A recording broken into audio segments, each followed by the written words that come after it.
We can call this meeting to order, please. We could have a roll call attendance, please. We'll go around the room and everybody state your name, please. Peter Gore. Valerie Larry. Sanishevsky. Assunta Scarpitti. Robert Irwin. We have here with us also Max Walton, the city solicitor, Jeff Bergstrom, our all-around guy right now. Hope he's doing all kinds of jobs. Chris Rogers. And is there anyone else who would like to introduce themselves real quick? No? Okay. We're going to move on into the first item we have this evening, which is an application that's been filed by Thomas and Catherine Anderson, 232 North Heron Circle, their owner and applicant, for a property located in the R-3 zoning district at 232 North Heron Circle, Newcastle, Delaware, 19720. Tax parcel number 21-016.00-022, seeking one variance from the code requiring a 25-foot rear yard setback to construct a deck 15 feet from the rear property line. Do we have the applicant here to give testimony or representative? Please introduce yourself, Simon. Certainly, Madam Mayor. John Tracy from Young Connolly, Stargate and Taylor here on behalf of the applicant. I have just a few slides. I didn't go full technical with the PowerPoint for deck variance, but hopefully we all remember how to do it the old way. That's not me, that's the next one. As you correctly noted, Mayor, I'm here on behalf of Thomas and Catherine Anderson, seeking a single variance for purposes of constructing a deck off of their rear property. Mr. and Mrs. Anderson are right here. They can wave and say hi. They're not absconding. Again, we hope this is perhaps in comparison to what you're considering next, a rather mundane request. The property is located, as you can see on the cover slide that I gave you, the northeast portion of the River Bend community. It's an age-restricted community, as I think most are aware. We are located marked by the red asterisks there at the top of near the intersection of Lamprey Lane and North Heron Circle. We are separated by the rear by a 50-foot landscape buffer that was called for by the plan, as well as the Norfolk and Southern rail line. There's also a 10-foot utility easement that runs along the right side into the rear of our property. Consistent with other properties in this neighborhood, as evidenced by the photos that you'll see in the packet, the Andersons desire to construct a small deck at the rear of their home. Presently, as you can see on these slides, they have a very small deck on the rear of the home, which is essentially a functional stairway off the rear of their property from the existing door. It's roughly 5 feet wide, and there's little utility other than, as I mentioned, an exit to get down to the ground in the back of the house. As you see, there's a number of decks in this community. The Andersons have informed me that they are constructing of the same material and using the same contractor who's built the other decks in this community. But in order to get a functional deck, a variance is required. As such, the Andersons are proposing a moderate 100 square foot addition to the existing deck. This is essentially a 10 by 10 bump out, as you see on the survey that's been submitted. It will intrude into the setback at its furthest point, 10 feet, but as you can see from the angle of the house and the angle of the existing deck, that setback intrusion is reduced as you move from right to left along the proposed deck due to the angle. This deck, as you can see, will be in keeping with others in the community, many of which are second floor decks and or enclosed porches, which we are not doing in this instance. And again, with the utility easement and the landscape buffer to the rear, it shouldn't be impacting any other properties. That's the basic proposal. This is an area variance request, which requires meeting the quick check standard for exceptional practical difficulties to obtain the variance. The first two parts of this analysis typically are the nature of the zone and the character of the community that the property lies in. In this instance, as noted at the outset, this is an R3 zone community. This house is in keeping with the approved subdivision plan for the community and is certainly permitted in R3. As you can see from the photos and the exhibits, decks are by no means uncommon in this community, and what we are proposing is consistent with that. The last two parts of this analysis are the balancing of the harms between the harm to the community if the variance is granted versus the harm to the applicant if the variance is denied. In here, we see no harm to the existing community. It's entirely consistent with what surrounds it. Many decks, as I mentioned, and porches exist in the community, thus adding one to this house would not be out of place. In addition, due to the location of this lot at the rear of the community, the proposed deck would have no visual impact on other lots that surround it. Indeed, its closest neighbor to the right, if you're looking at the lot, is kind of shielded from the deck due to the angle of the existing house. It's also buffered to the rear by the utility easement, by the landscape buffer, and ultimately the rail line, as well as the industrial uses on the other side of that rail line. The difficulty facing the applicant is, as you can see from the survey they submitted, largely inherent in the land itself. The lot is at an angle at the western side of the intersection of Heron Drive and Lamprey Lane. In addition, it is burdened to the east and the north by the existing utility easement. All of these things conspire to push the constructed house back further into the lot because of the narrowness of the front area vis-a-vis the existing setback, which leaves little room to the rear. In addition, based on the angled construction of the house on this lot to mirror the Lamprey Lane lot line on the left-hand side, you have it where it's virtually no room at the end, as I mentioned, but then as you move right to left, you have a lesser intrusion. So again, with this application, what the Andersons are hoping to do is simply construct a small deck that mirrors the others in this age-restricted community so that they can get the enjoyment of this amenity that others in the community are able to do. With that, I will stop talking, much to my colleagues' appreciation here. And John, I'm reminded of Bill Quillen's decision. Can you just have your client stand up I and certainly certify can. what you There's two do? decisions on that. Mr. Anderson, Mrs. Anderson, could you affirm that the statements that I made today on your behalf are accurate? Absolutely, yes. Thank you. You're such a text. Very strict. Strict. I taught him everything he knew. Okay. Do we have, thank you for that. We'll invite any public comments to be made at this time, for or against. And if you would come to the, podium right there. Is there a sign-in sheet right there? I don't know. No, no sign-in sheet. Do you have a piece of paper? I do. You have one? And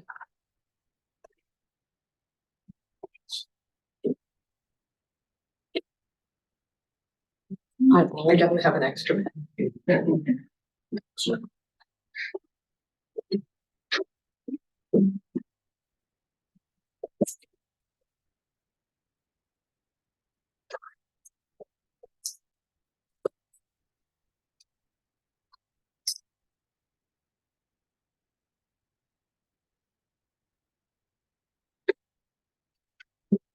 My name is Richard Smith, I'm state. For this project, very much.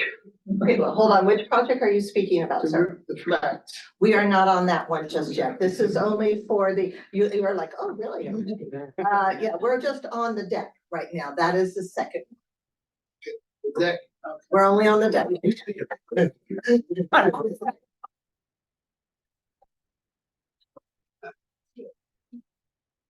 Anybody wish to speak on the deck located at 232 Heron, North Heron? Mr. Bergstrom? Just to remind for the record, the property was properly posted. You've got a copy of the posting in your. Thank you.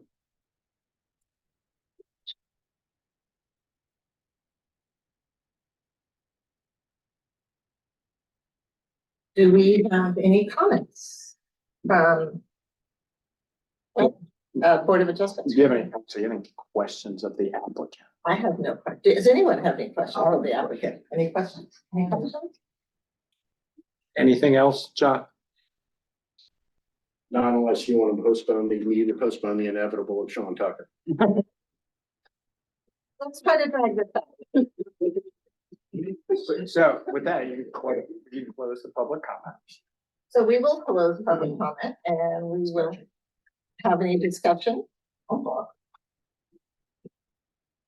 So, Idea.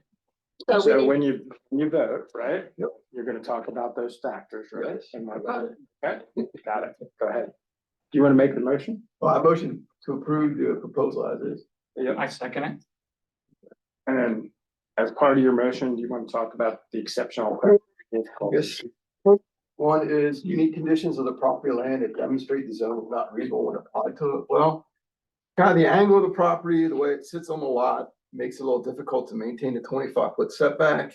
I don't think there's any reason not to allow them to get a variance for this. This is due to the nature of the positioning of the house on the lot. But the character and the vicinity of the neighborhood next to the house, near the house, I think most of the houses have decks. It's meant to have a deck. I think it'd be nice to have a useful deck. So I think there's no problem there. With the restrictions were removed, would it affect the other neighbors? No, I do not believe so. I think most of the other neighbors probably have decks or patios. And I think that's fine. And the next one, I always screw up. So I guess the problem with the lot is the way the house is positioned on the property, right? That's causing it difficulty maintaining the setback. So if you don't have the variance, you cannot build this deck and not have it be within 25 feet of the property line. And is that exceptional practical difficulty that you described due to the unique nature and angle of the lot? Yes. Almost got us. So I think that meets, so it meets the 4 quick check criteria. Okay, so other people who vote can either go through that, or you can adopt the reasoning of the person that just spoke, or you can adopt the reasoning set forth by the applicant. And I'm going to adopt the reasons that Steve cited, because I agree with all of those reasons. I also agree with Steve. And you incorporate those into your vote. Those- Incorporate those in. I vote in favor of the variance and incorporate the reasons stated by Steve as my vote. and I also agree with Steve with the 4 points here and the. and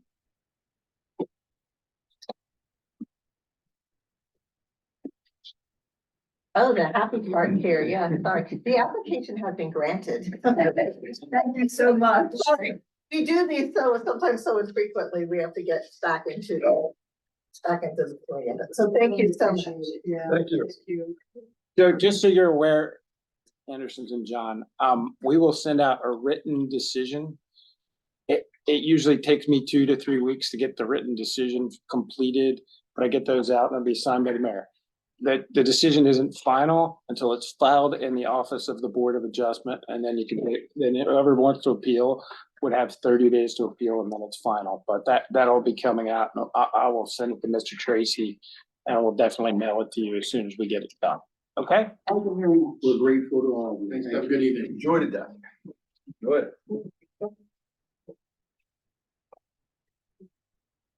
Our next hearing is, I'm gonna read for 2 a minute, is an application that's been filed by Parkway Gravel, 130 and 150 Lukens Drive, owner and developer. Tax parcel numbers 21-023.00-001 and 21-022.002, the flats at River Edge. For properties located at 130 and 150 Lukens Drive, tax parcels as previously stated, in Newcastle, Delaware. Seeking a special use exception, construct residential apartments on a portion of the property to be rezoned from industrial office park IOP to GC, general commercial. Section 230-22.1, parents B1 of the City of Newcastle Municipal Code permits residential use in the GC district upon approval of the board of a special exception and seeking variances from 230-28 of the City of Newcastle Municipal Code, which requires 1,087 parking spaces for the project to allow 885 parking spaces. And section 230-28, parent B1, parents A-B, to allow the installation of an evergreen screen in lieu of a solid brick or steel ornamental fence. For the avoidance of doubt, the application also seeks a special exemption to permit a residential use in the GC district, which will be decided by the board. For this matter, in addition to the area variances, we also need to consider a request for a special exception. And special exceptions are governed by section 230-57 of the code. And I'd like to ask our council to discuss special exceptions briefly before the applicant presents, because we have not had special Very, exception very briefly, and that's why I want to requests, start and off. he's been helpful for that. I don't know if you've had one since your board composition changed, I just don't know. But I thought that I would hand you a copy of 230-57 B2. And it has it says in considering a special exception, and then there's all of these sort of factors that have to be considered. And I've worked with Mr. Tucker for years, so I know he will be going through those factors in detail. But a special exception is one of the powers that's authorized by the Board of Adjustment under the state code. It's like granting a variance, something you can do. And so you have these factors that you have to follow, and you guys act as a judge, much like you are with an area variance. So in this case, there's really three things. There's the two area variances, which when I say area variances, the landscape screen and the parking variance, which you will decide on the quick check factors. And for the special exception, you will decide them under the factors that are set forth in the code. I gave you the code, so I don't have to read them. I'm sure we're going to go through those. You have to base those on the testimony or that's presented to you as a CD. You will meet those factors. So with that, I just wanted to be very quick on that because we've never done this before, at least in my tenure. So, Madam Mayor and Chair, if you could call the applicant and they can make their presentation. So our applicant, please give her presentation, and I don't mean to turn my back to anyone, but in order to see this, I have to. Good, Madam Mayor. Good evening, everybody.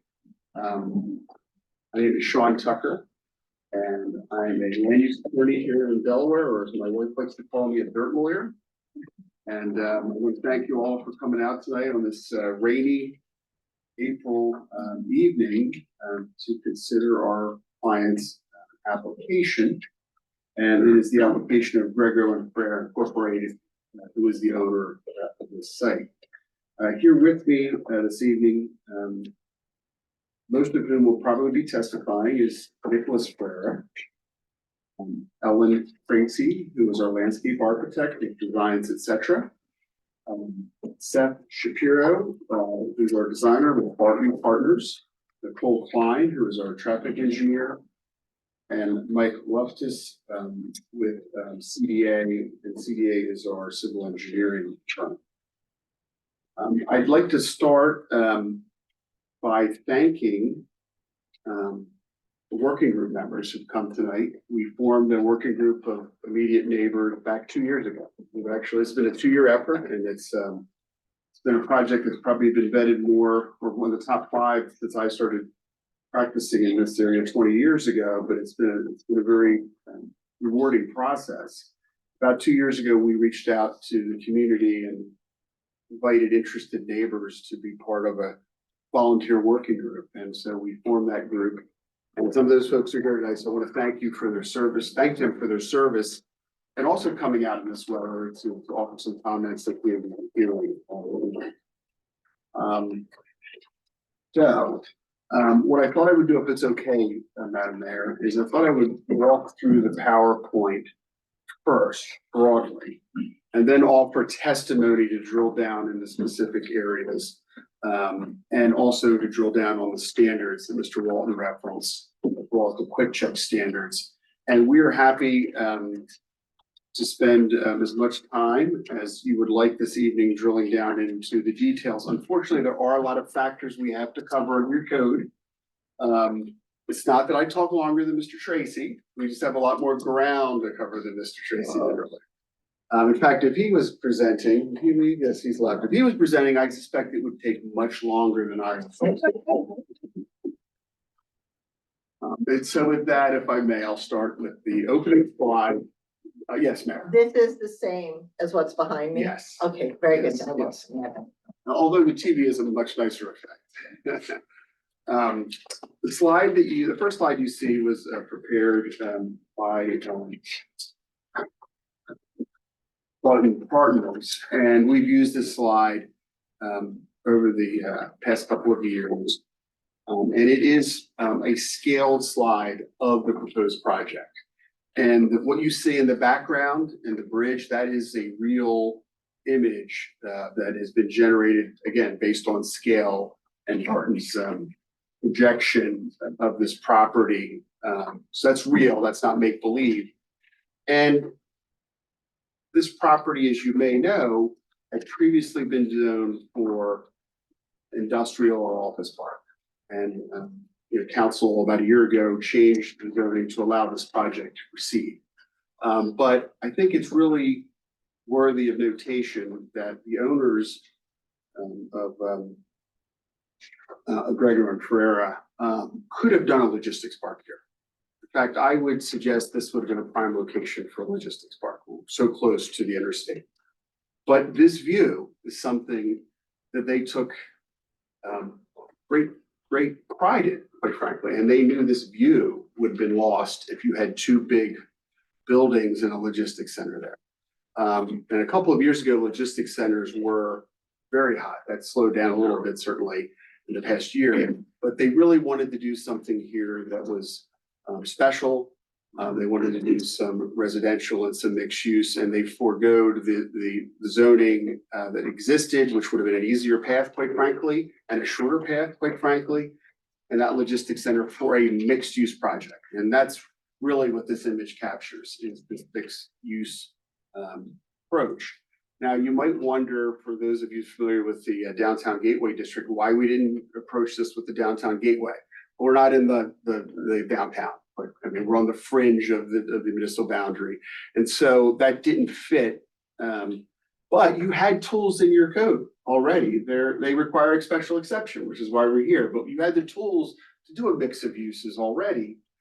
If you combined, which we proposed, the R3 and the GC, but we had to go to the Board of Adjustment as well. So again, that's why we're here on the special exception, and I'll talk about the variances as well.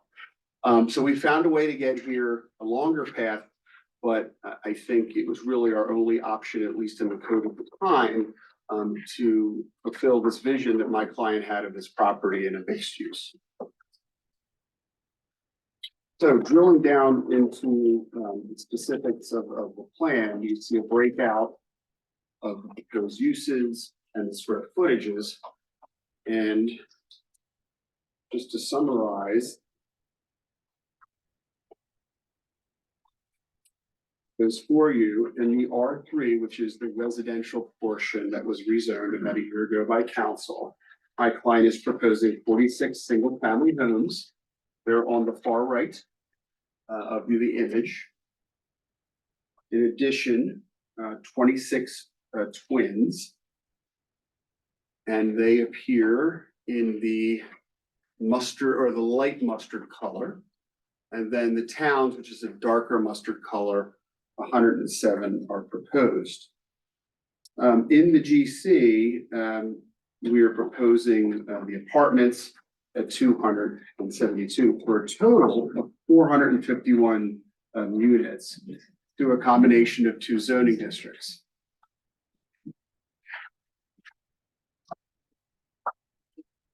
No problem at all. And in terms of a timeline, this proposal, which started off as a concept plan, is now before you. Just to give you an idea of the public comment period and public input that we have received, we started down this path with this plan, and it's been certainly modified a bit over the past 2 years, but this endeavor started in May of 22. We spent approximately 10 months in front of the Planning Commission, including a public workshop. And so what you're seeing now is even though it was originally a concept plan, one of the most vetted plans at a conceptual level that I've ever been involved in. And I think that's a good thing because the public's had a lot of input. The planning commission has had a lot of input and the city professionals have had a lot of input in this process. And not until we went through that 10-month period did the planning commission vote on February 27th, 23 in favor of this project advancing to both council and ultimately to all of you this evening. And then council on May 9th, 2023 did vote unanimously in favor of the zoning changes that would allow this project. And really, it's the mixed use component that makes this all good planning. And that is because you have the mix of commercial that is walkable and retail that is walkable for not only the community that's being proposed, but also for folks today who work along Lucan's Drive in the park today, who are getting in their cars, some of them every day, driving out for lunch onto Route 9 or other places, now have the option of potentially having lunch on this site. And not necessarily driving every place from work each day, and for walks and for other things that they can do much closer to where they work. You also have the opportunity now for people who can live close to where they work if they so choose, instead of driving from outside the city, inside the city to work on Lucan's Drive. So this really opens up, we think, a lot of fantastic opportunities and the benefits of mixed use for the city in this area. And don't forget its close proximity to the interstate, even for that as well. So the county council embraced this, was supportive of it. They had certainly conditions, and we will meet all those conditions. They're included in the record. But the plan really only works with the special exception being granted. The special exception is really the buttress to make the mixed use come together under your code. And it's all culminated, as I indicated, in upcoming here tonight for this approval. And again, here's the sort of the timeline. It's slide 3, just to give you an idea of the process that we've been involved with everybody at the city. And mentioned about February 23 to just as recently as it was April 1st. We've been meeting and talking to our neighbors and friends about this project. And there's been a lot of healthy discussion over the past 2 years about a lot of things, traffic, flooding concerns, a whole host of things, some of which we may touch on tonight, or perhaps all of them, depending on the questions. And the special exception standards, which you have a copy of, but I'm just going to click off here. I'm not going to read them all right now, but I am going to put on, with your permission, of course, testimony regarding each one of these factors and how we would submit to you respectfully we satisfy them. Each one of these factors I would submit to you is relatively subjective. In my experience, that's not uncommon in a zoning code and in a special exception, category like this. You see references to the comp plan, you see references to traffic and it being looked at, you see references to good planning and good subdivision practice, what's in the best interest of the public welfare. They are all important things, but they are used somewhat subjectively in this section of the code. So I'm going to offer specific testimony as to each, but there's no one special thing. There's a lot of things that go into this. One of the things that we will focus on is your comprehensive plan that carries the force of law. And one particular quote in your comprehensive plan we have relied upon for some time in this project.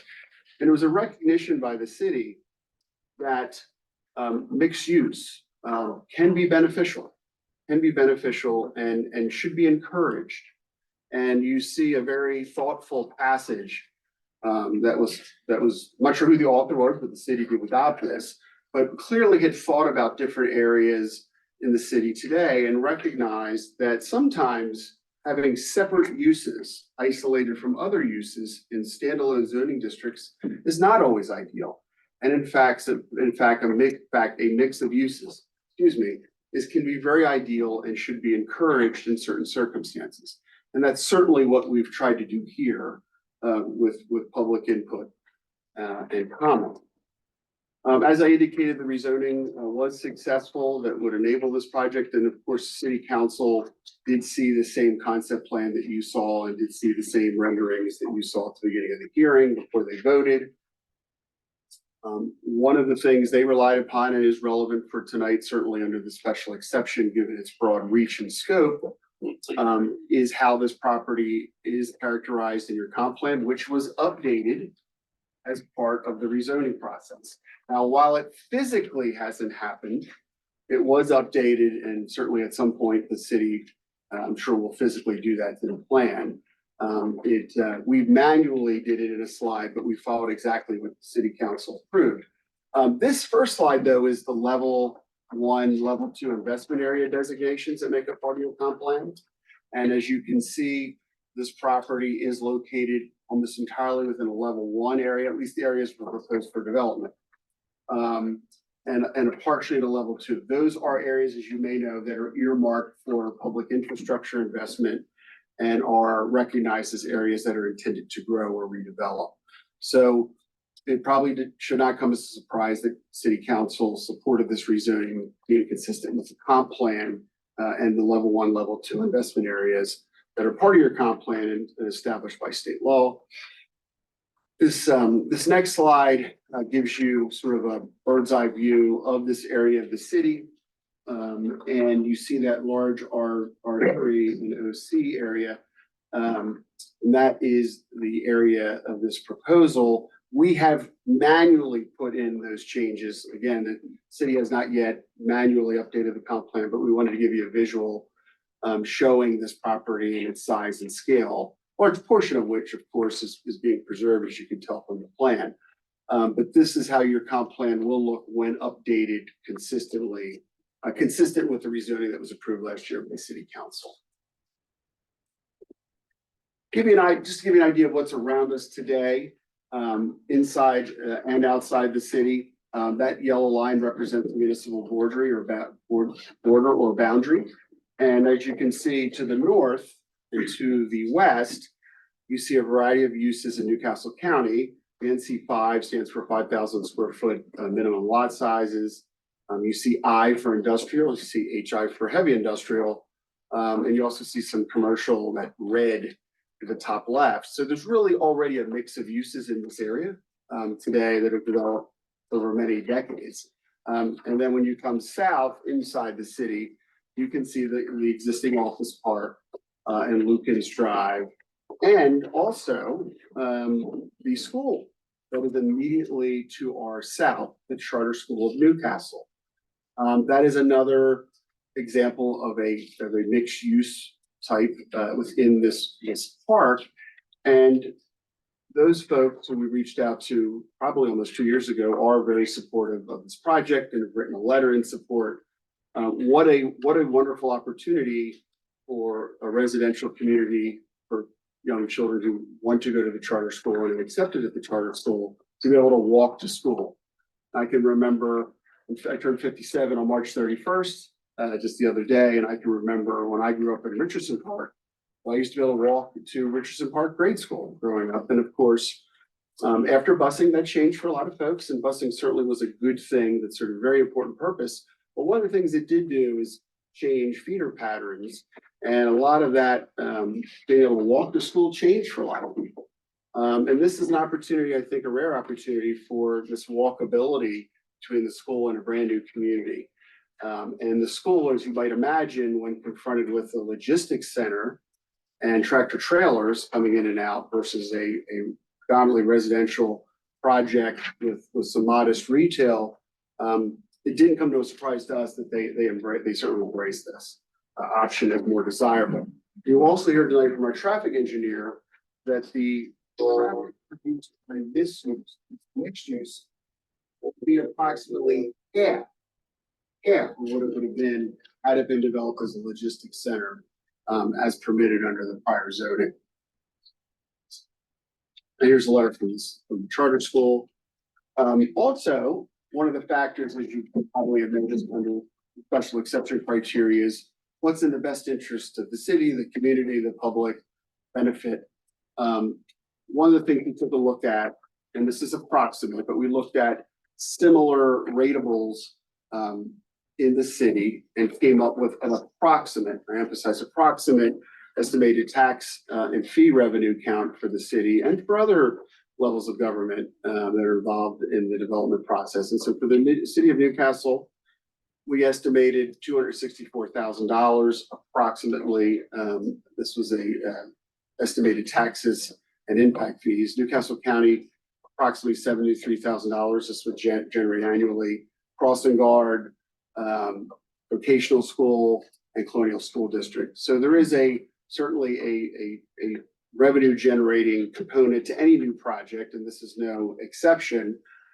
We also, in order to help enhance that revenue generation component through taxation, we also are proposing to do private collection services for trash pickup.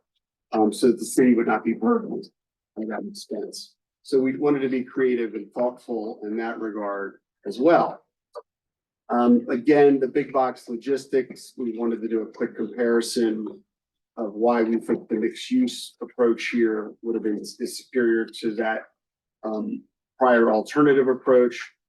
As I already mentioned, we're contiguous to the charter school, new housing and new housing types that are built to new code standards, new retail and commercial options. While a traffic study would not have been required by your code for logistics use, we did voluntarily do a traffic study for the mix of use. And quite frankly, your planning commission wanted a study done. And they have some broad authority to require that, but not for the logistics use, where your code's currently written. We thought the river views were beautiful. I mentioned that earlier, and this certainly takes advantage. This project takes advantage of those views. Highly walkable, future interconnection options, certainly. And one of the issues that came up was the Delaware's has one of the highest residential rents in the area. And there was a study that was published that we talked about. I think it was referenced in a news journal article. And this will help certainly with that need. In fact, there was one gentleman in particular who came early on to the planning commission meetings, and he could not be here this evening. His name is James Wilson. He is a resident of the city. He has a young son. And one of the things that he had commented on, actually, there were two things that were really important to him. And he does a lot of biking, by the way, with pedals, not motorcycles. One was affordable places for his son to live. Son's reaching an age where it's nice to have him around, but maybe it's time for him to move out on his own, right? What was affordable in the city? Because he'd like to keep his family close. And so he saw this as an opportunity for rental opportunities for small studios where somebody like his son could live close to home, but not necessarily at home as he matures and grows.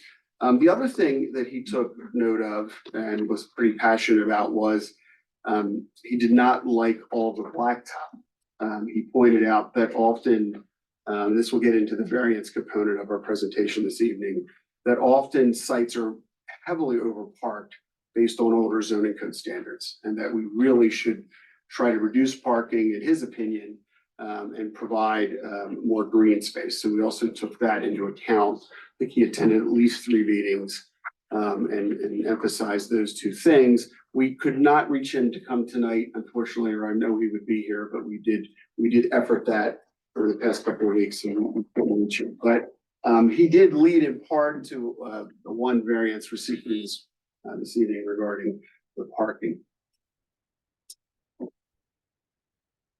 I almost forgot. One of the concerns we heard early on was that in the event of a emergency event, let's just say hypothetically a hurricane, or an unexpected flood, even though we have great news reporting these days, certainly, there was some concern about alternative ways out of the park, because as you all probably know, there's only one way out today.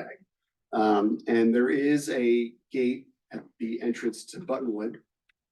And there was concern about how quickly that gate could be opened up. That certainly would even apply today if there was some emergency. So one of the things my client agreed to do at its cost was provide a motorized gate at that existing location. And that access to that motorized gate would only be provided to your law enforcement and your fire departments. If there were an unfortunate event that required some unexpected evacuation of the area. Certainly, if we know a hurricane's coming or something like that, people tend to get out. We haven't had a lot of hurricanes in Delaware. I can't remember one, quite frankly, but we've had have had some pretty strong storms come up the coast during my lifetime. And so while people should get out, sometimes they do wait till the last minute. And if there was an unexpected event, it seemed important to some folks, and we agreed that people have multiple ways out of this area of our city. And so we did agree to pay for that upgrade, if you will, to that access. We also did tie the plan that you're seeing, the concept plan, to the rezoning with city council. One of the things that became an issue in Newcastle County 20 years ago was people who apparently would present concept plans at a rezoning, get the rezoning and then build something different. And so Newcastle County, about 20 years, changed their code to tie the rezonings, when approved, to a concept plan. And so we did that voluntarily here. That was one of the conditions that we put on the rezoning, was that the concept plan you see is generally tied to the rezoning as well, so that we can't, and nor should we, or anybody, be able to show you one concept and build something entirely different. So we did add that in as a condition, like city council. We did meet with the chief of police and 2 area fire companies back in February 23, just over a year ago. Showed them the plan. That was something the planning commission asked us to do. It made perfect sense to get their input.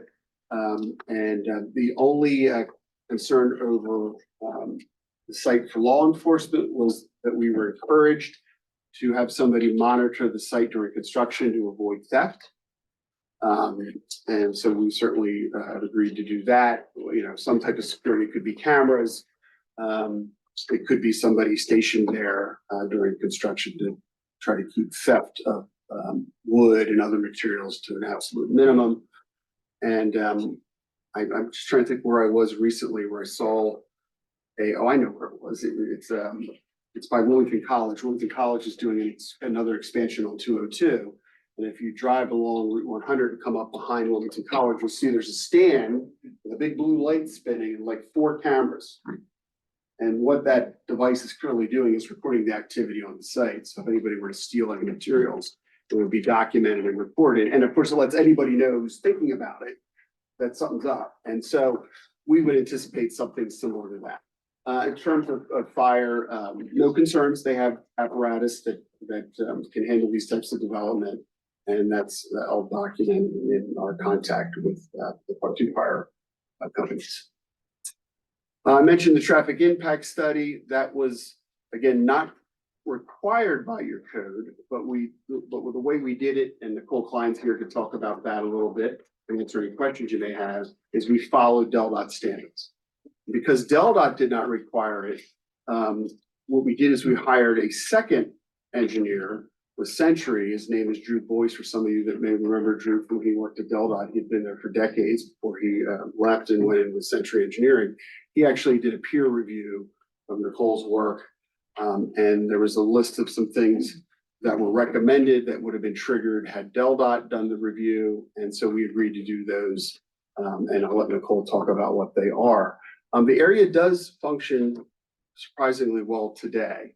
As you may think about it, where the road connects with Route 9, coming off of Lukens and then up parallel to 295, and actually punches out of Route 9. It's quite a wide intersection today, and multiple lanes that go both north and south and north, I go backwards. And of course, you got this very close access to the interstate, so you don't have a lot of trips, in this case, traveling through the city for folks that are maybe going to and from work each day. Most of them are going to come out and go right to get to the interstate. And here's a list of those improvements, but I'll wait for Nicole to talk about those, so I don't quickly names twice. Our designer, Seth, is going to talk about the inspiration for this plan and why we proposed this design. This really is something that he designed and presented to our client to enhance the views of the river. And here's another couple more concepts that really, I think, highlight how handsome this design is, and what visually the value that this will bring to folks who live and work in the area and the city as a whole. It's not the Strand, but it is one beautiful view of the river at the end of the day, and it certainly will be a very nice place to live and potentially work. And so just reference the variance real quick, two variances real quick. One is regarding the type of buffering in two areas that appear on the plan. And our landscape architect will talk about those, but and I apologize, these slides are not numbered, but we'll bring this exhibit up that shows the two areas in red. And I apologize, Mayor, I don't have a page number with me, but the TV shows the two areas of red. That's where the fencing is that we're proposing an alternative to. Because our landscape architect quite frankly recommended it as a better design in her opinion, so I'll let her testify to that.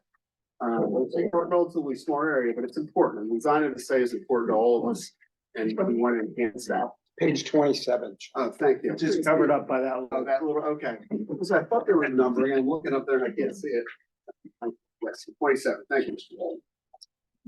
So she'll testify about that, but that's the only two areas that involve the fencing variance. And then secondly, there is a variance proposed, of course, regarding parking. And we had both our traffic engineer and our design team do an analysis looking at current standards. The city's code was last updated in regard to parking standards approximately 20 years ago in 2004. And we have seen, not just in your jurisdiction, but many others, that a lot of parking standards have not been updated recently. And we do seek these types of variances from time to time, including in Newcastle County, where we look at national organizations that study true parking demand in the real world, and they make recommendations. And so two experts you're going to hear from today will give their opinion as to why our parking, they believe, is adequate based on studies done across the country, including one that was done in Delaware more recently that Cephalville will talk a little bit about. It's being wrapped up right now. The good news, in addition to that data that you could consider, is we do have some overflow options if there was a problem. We don't anticipate a problem. We think that the parking will handle this based on expert review, but we do have a couple of options for overflow if that did prove to be a problem unexpectedly down the road, which I'll share with you during the testimony. So with that, may I call my witnesses, call for expert testimony for the record, and ensure that Mr. Walton will be satisfied that we're putting testimony It's on. my thing. It's not just legal counsel. Okay. Then why don't we start with Mike Loftus from CDA. Mike, can you come up and join me here?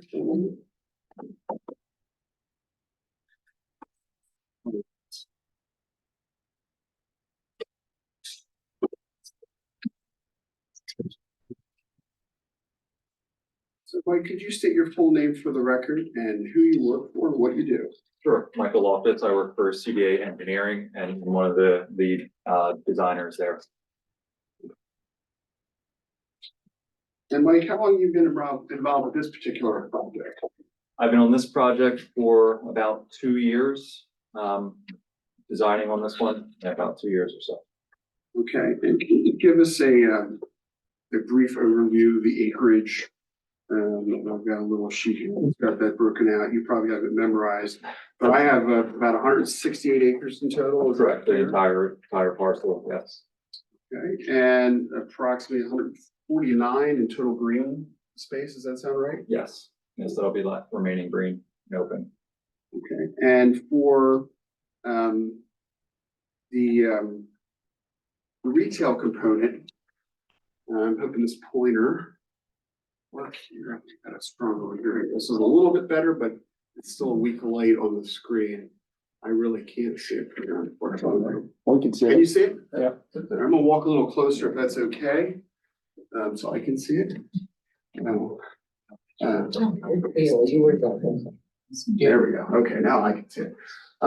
So Mike, the retail, I see these areas closer to Lucan's Drive are a little bit darker. Is that the retail footprint? Correct, yes, in both of those buildings there, Okay. the retail's on the first floor of those two buildings. Okay, and then we have residential proposed above the retail, correct? Correct. How many floors up does that go? Those ones are 4 stories. Okay, and then I see all the way in the back here, another structure that's also sort of that darker red and crosshatched too, I believe, right? And what's the, what is that building proposed to be, and is that also proposed to be retail? Correct, that building there has several, it's a clubhouse, and it also has a restaurant component on it, and it has a pool on the back of it as well. Okay, so retail is proposed here because of the clubhouse. Retail is proposed here and here. Is that right? And for the record, I'm pointing to the areas that are crosshatched in a burgundy color on the screen. The clubhouse, I don't believe is retail. The retail, I believe, is just those two on the front buildings there. And I think sorry, it's the restaurant, yes, the restaurant would be part of that, yes, correct. part of the retail, correct? Yes, yep. Okay. And so I'm seeing square footages of the retail at about 12,000 square feet and the club overall at 22,000 square feet. Does that sound right? Yes, that's Okay. approximate, yes, with the restaurant and the clubhouse combined. Okay. And I mentioned single family, those are in this area of the site here, correct? Yes, 46 single family, Okay. Detached. yes, detached, Okay. They have their own access road here, right, correct? on the Yes, Lucas, but they are interconnected into the entire community, correct? as well, yes. And then right here towards the center of the screen, is that an in and out primary access for the community? Correct, yes, that's kind of the main thoroughfare into that loop to the retail clubhouse, and kind of the main access in to access either side as well. Okay, and I assume it's no mistake that it's designed in such a way that the clubhouse sits to the rear and you have sort of this opening fan effect of the open space in the center that leads your eye to sort of that clubhouse further in, Correct, yes, and the views beyond. and including the bridge, for example. Yes. And then moving to the south, and also a little bit to the north where the clubhouse is, we see this dark mustard color, and I referenced that earlier. Those are the towns, correct? Those are the townhouses, correct, and there should be 107 total between the two locations. Okay. And then, here on the perimeter, we see this lighter mustard color. Are those the twins? Those are the twins, correct, 26 units total. Now, down here, we see some water bodies. What are those? Yes, that's where we'll be utilizing our stormwater facilities on site to treat all of our stormwater that we're required to do per DNREC and the state stormwater sediment stormwater regulations. So that's where we'll have all of our conveyance and stormwater run to do our treatments prior to the discharge from the site. Okay, and being along the river, there is a floodplain in the area, correct? Correct, yes. Are any of the buildings proposed on this plan to be built within the floodplain? No, no buildings will be built within the floodplain horizontally, and we will also be in excess above the 100-year flood elevation as well. And typically the requirement for code is being 18 inches above the 100-year flood elevation. The 100-year flood elevation here is elevation 9. So it would require about 10.5. We agreed to go even beyond that, and any and all buildings, the minimum elevation for these buildings will be 3 feet above that 100-year flood elevation. For the residential in particular? Yes, And you heard me mention earlier some overflow parking options. So assuming the board were to grant the relief we seek tonight for the parking, which we've not got to yet in terms of testimony, but assuming that relief that we seek is granted, can you share where, if we ultimately had a problem that we don't expect, where that parking would be? I'm gonna ask you to come up with this pointer because your firm was involved with one of those absolutely, locations. yes. So would you like to see the one that currently exists first? Or- Yes, the one that currently Yeah. exists first. So currently on the site, there's a parking lot right in this location. If you see it up there, it's straight down, just on the north of Lucan's Drive right there. And there's a currently installed parking lot there that has, per the approved plan, 124 spaces. It looks to be about the same when you do a count on Google Earth on that location as well.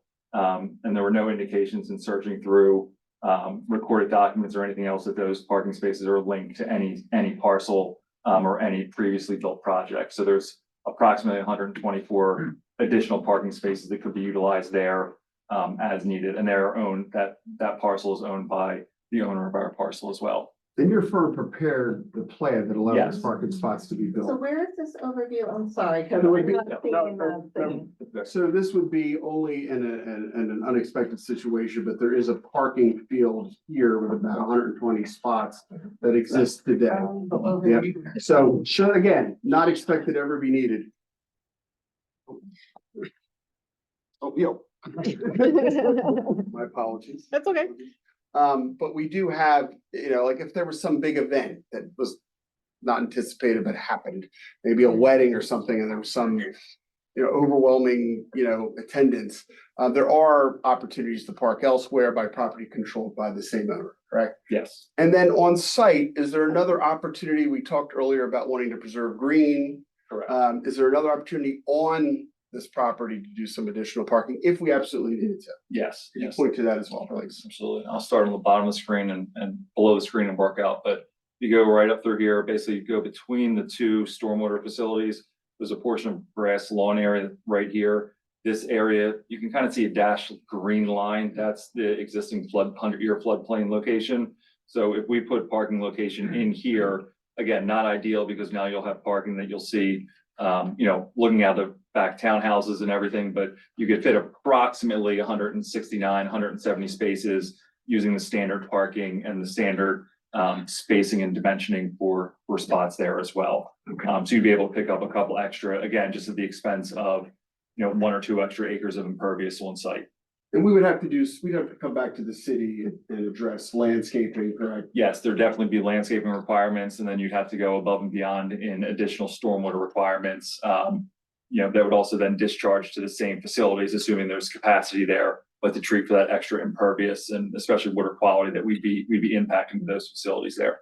Okay, so if we had to build something with city approval, you believe we could get approximately how many spots there if we needed them? About 170. Okay, and then across the street where we have existing parking, how many are there approximately? The design called out 124 proposed, so approximately 120. That are actually there that you can count? Yes. Thank you, Mike. I don't know if Mike's not going anywhere, but if anybody had any immediate questions for Mike, he obviously have some more testimony to offer this evening, but I wanted to make him available sooner than later if there were some immediate questions. I do have one question. So Sure. you're talking about the pool and the restaurant there at the clubhouse. Yes. Is there any regular parking at that area? Yes, there is, and I believe you can see right next to the pool, there is I believe there's approximately, I would have to do a better count, but there's probably 28 to 30 spaces directly planned east of that clubhouse area that would be dedicated Yes. towards that especially for the restaurant. But that would cover restaurant, and it could also be utilized for the pool and clubhouse as well. Okay, thank you. Yes. And Mike's not going anywhere. He'll stay here for any questions that may come up as we continue forward. Next, I'd like to invite Seth Shapiro up from Barton and Partners to talk about his design, which is really what has driven this plan from day one. Seth, could you introduce yourself to folks and tell us what you do for a living? Sure. Hi, good evening. My name is Seth Shapiro. I'm a principal and director of urban design for Barton Partners Architects. And can you tell us a little bit about your education? Sure. I have a Bachelor of Architecture from the University of Miami School of Architecture. I also have a graduate degree called a Master's of Architecture in Urban Design, and that was obtained from Harvard University Graduate School of Design in 2000. And how long have you worked for your present firm? 16 years. And can you tell us what your responsibilities are with the company today? Sure. So as the director of urban design, I'm often sort of in the upfront stages of projects. Actually, one of my partners is here who is a registered architect who takes projects forward, goes vertical with the buildings. I am generally responsible for the land planning, layout, and the entitlement of those projects. So, for example, I've been working on this project, I think, Nick, we walked this site, summer of 2020, because I believe I had a mask on, when we walked this site. So I generally spend, the first 18, best case scenario, 18 months, sometimes more, on getting projects approved. And did you take into account, as I had offered earlier, the views that would be available on the site and incorporate them into your design? Absolutely. That was actually the guiding principle behind the land plan itself. As soon as we arrived at Lucan's Drive and saw this open field and saw that majestic bridge, we knew that everything was going to have to be focused towards the water and towards that bridge. And you can see how the plan actually sort of fans out in that direction. So everything is sort of framing that view. Okay, and could you walk folks through the unit types? I know we have already identified them, but 2-story, 3-story, 4-story, just give folks an idea of mass and scale. Sure. So this is actually pretty unique for a project where you have this many different unit types. Usually you have an apartment complex. They're all the same. They're 1 and 2 bedroom flats. In this case, we have what we call typologies, many different typologies. We start with the single families that are on the right side of on what's on the screen there, which is plan, I guess that's east, but it's really north. And those are likely to be I think some of them maybe go to 2 stories. Some may be 1 stories. We're gonna sort of alternate the footprints a little bit, but they're single family homes. I think initially they will actually be single family homes for rent, but they are designed as if they could be eventually sold off as just single family homes. On the left side of the plan, Sean described as in a light mustard color, are essentially twins, but the twins are essentially what are just 2 townhouses that share a demising wall. And those are 2 stories. It should be noted that both the single family and the twins have garages on their driveways and garages. The next color you see there, which is the darker mustard or the orange, are townhomes. Those are also 2 stories. They share surface parking. And then finally in the pink, you have what we call garden style apartments. 1, 2, 3, 4, 5, 6 of those buildings are 3 stories. They're each served by stairways on either side of the building. Each stairway serves 4 units per floor. And actually you can see that in this, where you can see the 3-story buildings. The 2 to the right are those 3-story buildings. And then finally we have the mixed use buildings, which are 4-story buildings. Those would be elevator served. Be a combination of 1 and 2 bedrooms, although we do have some direct entry units on the ground floor as well. And that is where we also have the retail use closest to Lucan's Drive. And those buildings sort of frame that view and frame that sort of central gathering open space. And can you share with the board what you weighed in terms of ratios? For example, there's a certain amount of retail square footage, but it's not the predominant factor on the site. Certainly the residential is. How did you sort of balance those things, residential versus retail, in your plan preparation? So it's always my preference to do as much active ground floor use as possible. But it also, when you do active ground floor, that means generally retail, but retail needs to have visibility for it to be successful. And in many ways, this is kind of like an enclave. It's almost like a campus type of design. So we actually limited the retail just to the sort of the main front entry. This is also sort of in recognizing that retail markets aren't great with the rise of Amazon and other, we're just shopping less. We're doing this much less retail demand out there. So it's more like a mom and pop. We think they're gonna be sandwich shops or coffee shops, something to support lunch, which would actually support the surrounding industrial park. That led to the rest of the program really wanting to be residential. However, in this day, when you're providing this type of residential, you want to have as many amenities as possible. And so we have a pretty large 12,000 square foot clubhouse at the very center of the community. that sort of anchors everything. And one of the things our client has been insistent upon, and something that we do a lot, is that we locate in that clubhouse, we actually have central mail delivery at the clubhouse and large package rooms.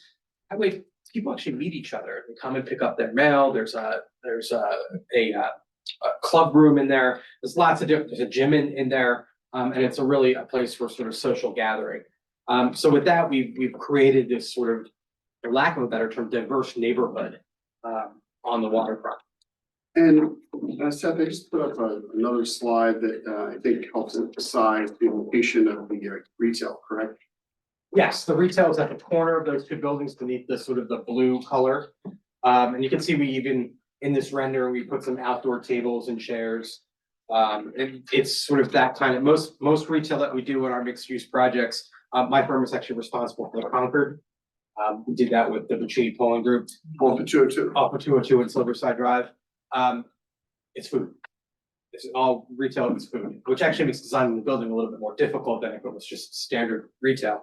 But that's what we generally see these days. And that would be on the left and right of the screen. I believe it's slide, it's actually slide 1. Yes. As well. I think it's a couple places in the presentation. It should be noted that they're sort of more quick service sandwich shop types of places, not what you would consider really a restaurant.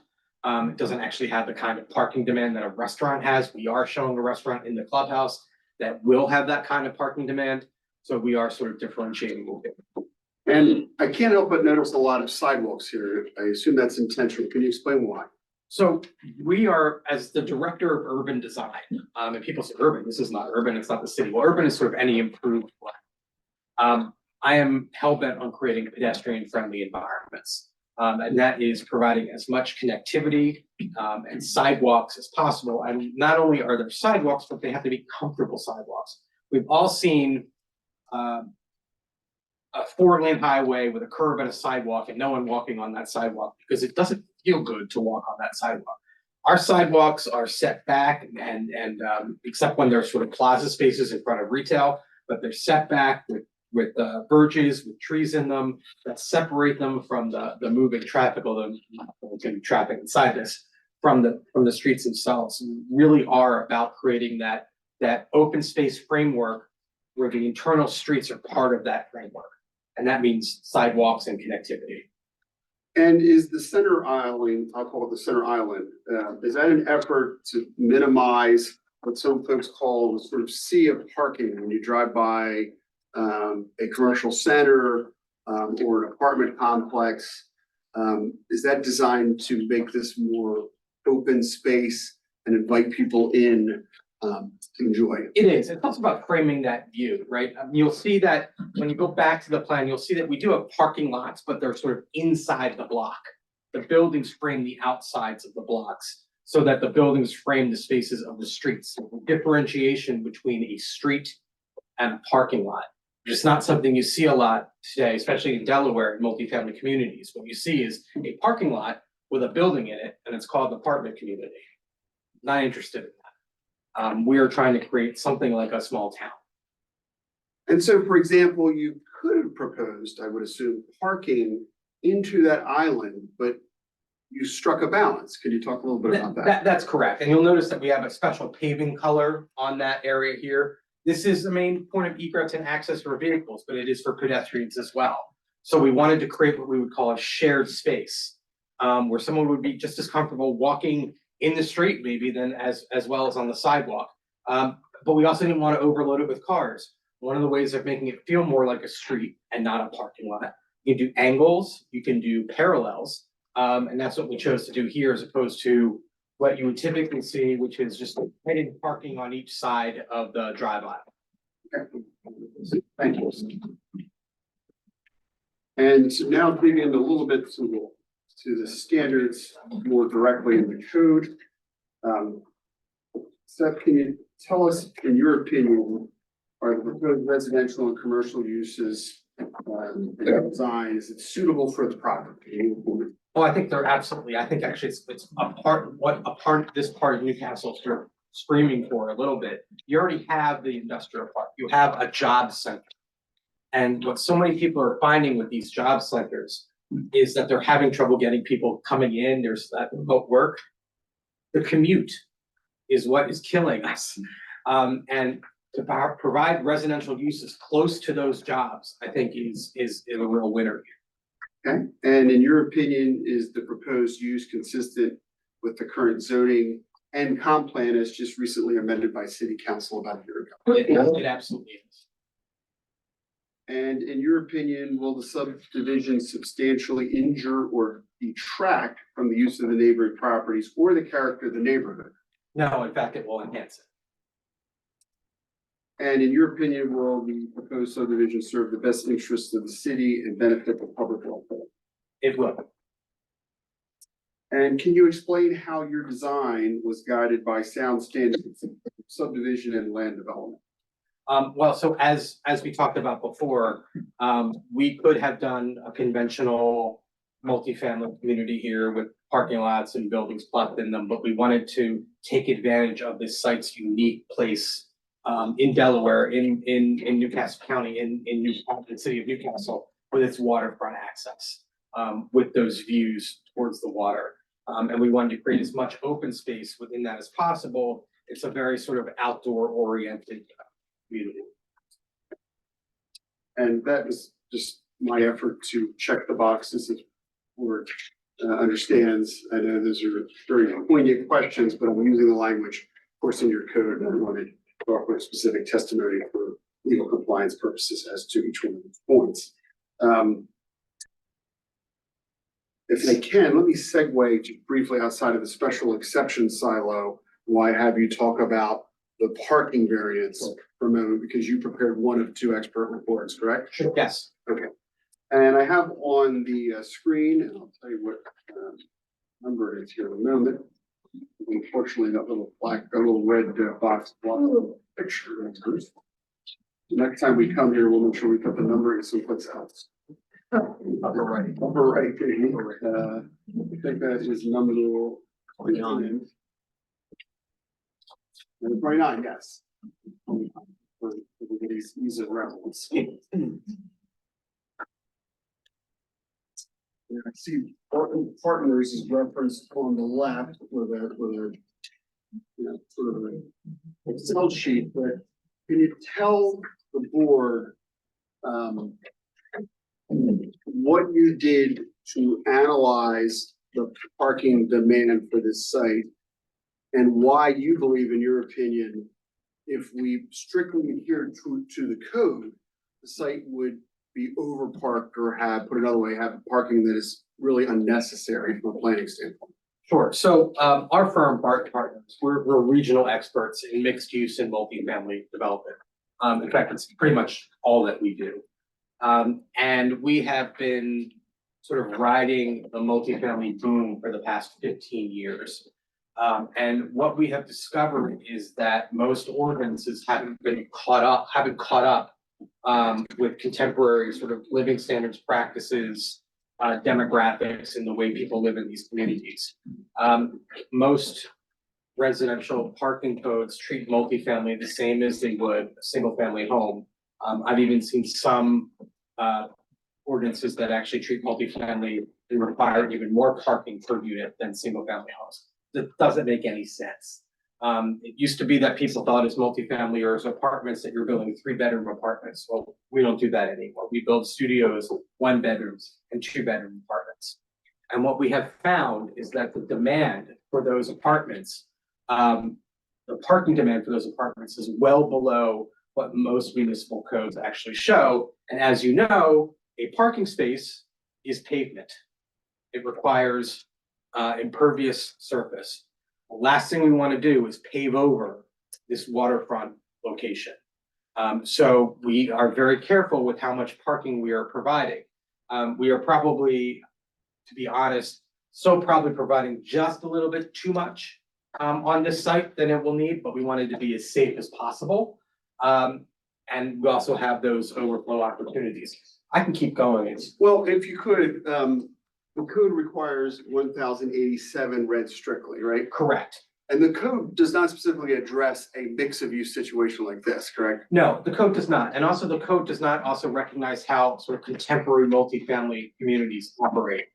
For example, we've already talked about the residential is just a solid 2 parking spaces per unit. That means 2 parking spaces for a studio apartment, 2 parking spaces for a 2-bedroom apartment. This code also does something that I haven't seen much of recently, but still does. It requires 1 per 200 square feet, or as we would call it, 5 parking spaces per 1,000 square feet for the clubhouse. The clubhouse is not open to the public. The clubhouse is for the community itself. It is within a 2-minute walk of every front door within the community. There is no reason to provide 93 parking spaces for the clubhouse. It's a completely walkable community. We do provide, yes, So the clubhouse and the restaurant are gonna be completely for the community? not the restaurant. The restaurant is open, but the clubhouse itself is not open to the public. It is open, is for the community entirely. Doors will be fobbed and secured. It is an amenity for the people living in this.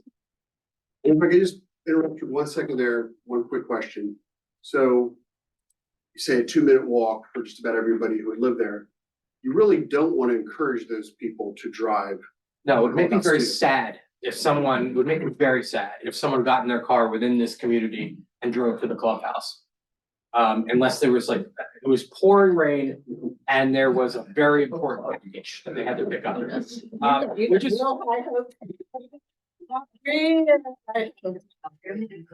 God, I can think of where we live. but All drive. but the requirement of 93 parking spaces for this clubhouse is far in excess. In fact, we actually think it's closer to 8. And those 8 will serve potential potential residents who are visiting the community and visiting the management office, the rental office, and also the people who are operating the rental office. So we sort of provided, we think the demand for that is about 8 in our experience. We actually provided 24 for precisely the mayor's reason that I'm being hopeful. Second, the retail, you'll notice your retail requirement is 4 per 1,000. We have provided that amount, 4 per 1,000, because we actually agree with that number. The restaurant, we have provided 40 spaces at 1 space per 110 square feet. We have also provided that amount of parking. Understanding though, that restaurants can actually demand far more than that when they're at really peak times. Luckily, a couple things are true. 1, when restaurants are really full, multifamily is not. And 2, we have all of that overflow spacing just across Lucan's Drive, at all those spaces across Lucan's Drive. And we're thinking that this restaurant may actually have valet, in which case that's a perfect sort of niche. We still provide the 40 spaces per code, but we have room for plenty of overflow. And then also, just like the clubhouse, for some reason, there's a requirement for parking spaces for a pool. Once again, the pool is not open to the public, it's part of the clubhouse. We didn't provide any spaces there. But people going to the clubhouse would have parking. Right, exactly. They have the 24 spaces already. So the point of all of this is this, for the residential, the big drivers of this sort of request for the reduction is 1, the 2 per unit per residential is just far beyond any kind of demand. And we have the empirical data to show you, and Nicole will talk about that a little bit. It's interesting. She's going to talk about the Institute of Traffic Engineers, Institute of Traffic Transportation Engineers. They have studied all across the country and sort of designate things by location. And those numbers were actually on the chart as well about what a studio 1-bedroom unit generally demands and what a 2-bedroom unit generally demands. Setting that aside, we have done our own studies where we have sent interns at 4 o'clock in the morning, which is when apartment communities have the highest demand because everybody's home, and counted the utilization of spaces. And we have come up with exactly almost what the ITE has come up with in terms of what the demand is. Sean also referenced that don't have the data yet, but we have done that study in Middletown right now. I should have the numbers later in the week also to prove the same thing. It's about 1.38, 1.4 is what the actual demand for stacked studios, ones and 2-bedroom unit apartments. It comes to that. There's a third study that I want to show you, and you can go online and look at this at your leisure, which is the Rutgers University. In New Jersey, parking is actually regulated statewide. Local municipalities don't control it. The state says you have to have for a 1-bedroom studio or 1-bedroom, 1.8 parking spaces per unit. For a 2-bedroom, 2 parking spaces per unit, and for 3 bedrooms, 2.2 parking spaces per unit. As you know, affordable housing is a very big deal in New Jersey, and the developers have said, wait a second, we need to provide affordable housing, and you're making us build tons and tons of parking that we don't need. Parking spaces are expensive to build.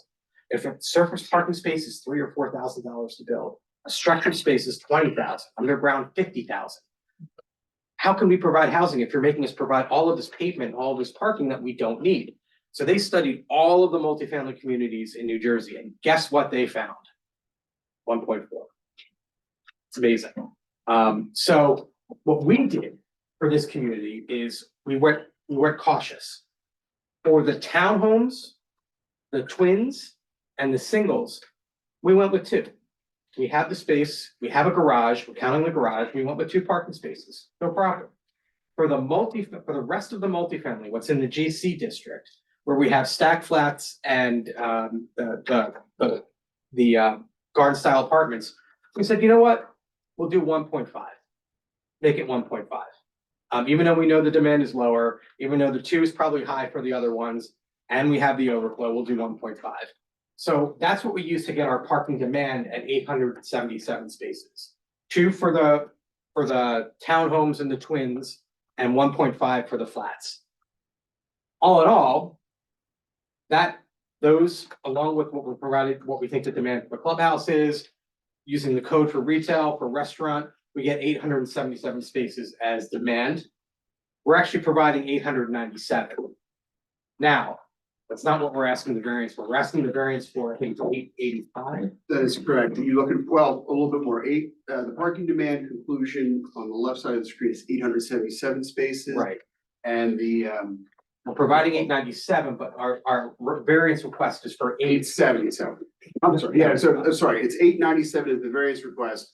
No, the variance request is for 885. Right. I have a little trouble with my glasses, my apologies. It's not actually up. The variance request will notice is for 886 spaces, which is less than we're showing right now. And the reason we're doing that is because as we build these communities out, as we go into greater finer detail with the fire, locate fire hydrants, inevitably you lose a space or 2. And I don't want to be back in front of you saying, sorry, it's not 897, it's 892. So we wanted to make sure we had that. So we're at 85, still over what we believe it would be. And again, that doesn't include anything. I think there is a typo on the screen. I think the parking provided we have at 897. Is that correct? Just wonder. We are right now on the plan. There's 897 spaces. And we're seeking a variance to 885. Correct. Okay, thank you. So just a couple more questions, and we'll bring up some questions as well for you. And again, I just want to check the boxes in the code and ask you for your opinion. One of the factors the board is supposed to consider conditions safeguard into those, conditions and safeguards in addition to those otherwise required by the city code, as are necessary to ensure that the intent of this chapter is complied with, which conditions may include but are not limited to harmonious design of buildings, planting, its maintenance as a site and sound screen, the minimizing of noxious, offensive or hazardous elements, and adequate standards of parking, loading, and sanitation. I realize some of that overlaps with what you said, but not necessarily all of it. There's factors, and I know we're going to offer customary for a landscape architect on that, but harmonious design of buildings, offensive or hazardous elements. Can you weigh in on that? I hope that you find the renderings and the architecture that we're proposing to appear harmonious. We chose not to try to mimic sort of the red brick colonial nature of downtown Newcastle. I think that should stand on its own. We went with something a little bit more waterfront oriented. And that was intentional. And I don't think there's anything noxious use that we're proposing here. Okay, thank you. And I can proffer to the board that we have reached out to Newcastle County regarding sewer capacity. So we get to record plan, we don't typically get 100% confirmation of that. We do not have any reason to expect a problem. If we do, we can't go forward. So we're sort of moving forward our own risk there, but that's not uncommon. The county does not guarantee sewer capacity typically until you are closer to a record plan. Public water, we have reached out to MSC and are having communications with them. Again, no wave offs or signs of any capacity issues. Public schools are of course regulated by the state of Delaware, and there is a process. We may or may not have to pay school impact fees. We're still looking at that. But normally you would pay an impact fee. We may or may not be exempt. We're still studying that, quite frankly. Current statute does say impact fees are required, and we did share that with the planning commission. There may be there may be an exception or two depending on the time of annexation that we're still looking at. But whatever state law requires, we will comply with. And I just want to assure that we know that we have that obligation and we'll meet whatever the state law standard is, or we can't certainly pull permits. And you did see the letters, I hope, from our police chief and fire protection services. And again, I will call Ms. Klein to weigh in on the parking as well, and also our landscape architect as well. But before, if that was Seth, who's not leaving, is there any questions for Seth? Oh, okay. Almost out. Okay, it's gone. With respect at this stage. Do have one question. I don't know if he can answer or not. But we were talking about different areas of the concept and where people are parking and stuff. How about deliveries, like for your retail facilities? How are you gonna handle that? So we have on-street areas and we have loading areas behind the buildings as well. So for something like Amazon, UPS, FedEx, they're all coming to the clubhouse where there's a loading area or some on-street spaces. And then behind the two retail buildings, where the retail behind it, right? Can I have a little thing? Make it work. You have to go. Blue is a little stronger. There are loading areas. There we go. Try this one. A little stronger. Careful, it doesn't blind you because it reflects a little. Right, yeah, look at that. So right. And right there and right there are loading areas. Okay. And remember, it's a managed community, so move in and move out are all managed. I was thinking more like the vendors, like say you had a soda company was delivering, or Hers Potato Chips is coming in with their truck, or Cisco or something like that. That's right back here. Okay. And also you can see this whole striped area for the clubhouses. For the reason there's so much of it is because it's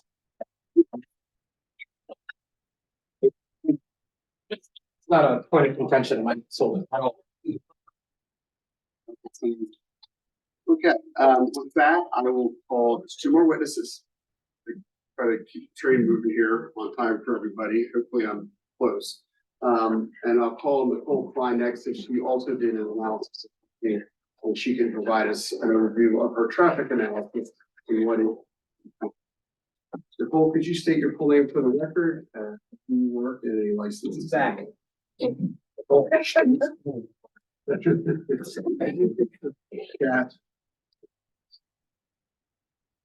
My name is Nicole Klein. I am with McMahon, a Bowman company. I am a licensed professional engineer in the field of civil engineering, and I have been practicing transportation engineering for the last nearly 22 years. Okay, I want to jump right in with one of the sections right out of the code before we get to parking. One of the things this board is tasked with is considering the probable effects upon highway traffic and pedestrian movements and assure adequate access and circulation arrangements in order to protect major roads from undue congestion and hazard. Again, somewhat subjective. Can you tell the board what you've done to study this area and what opinion you have in regards to that requirement in 230-57.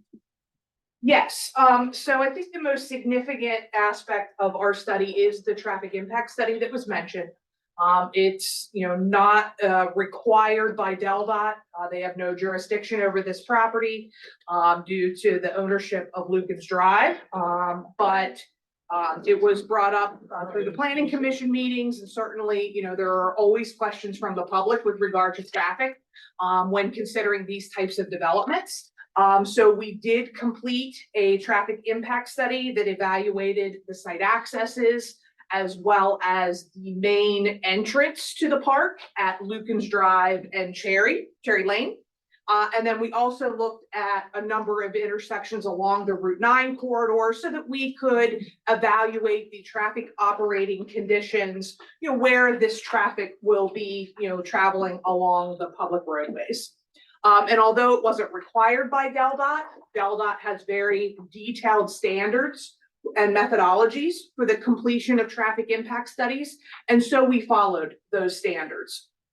And essentially what we do is we collect real world traffic counts in the areas in which we're studying. So we go out there with camera units and we collect what traffic is already out there today. And then we project how much traffic will be generated by other developments in the area that are approved and not built, and our specific development based on national industry standard data for the type of development. So when I say that, we call it trip generation. We, through a detailed calculation, determine how many vehicles will be generated by this development during the weekday morning and weekday afternoon peaks when traffic is at its highest.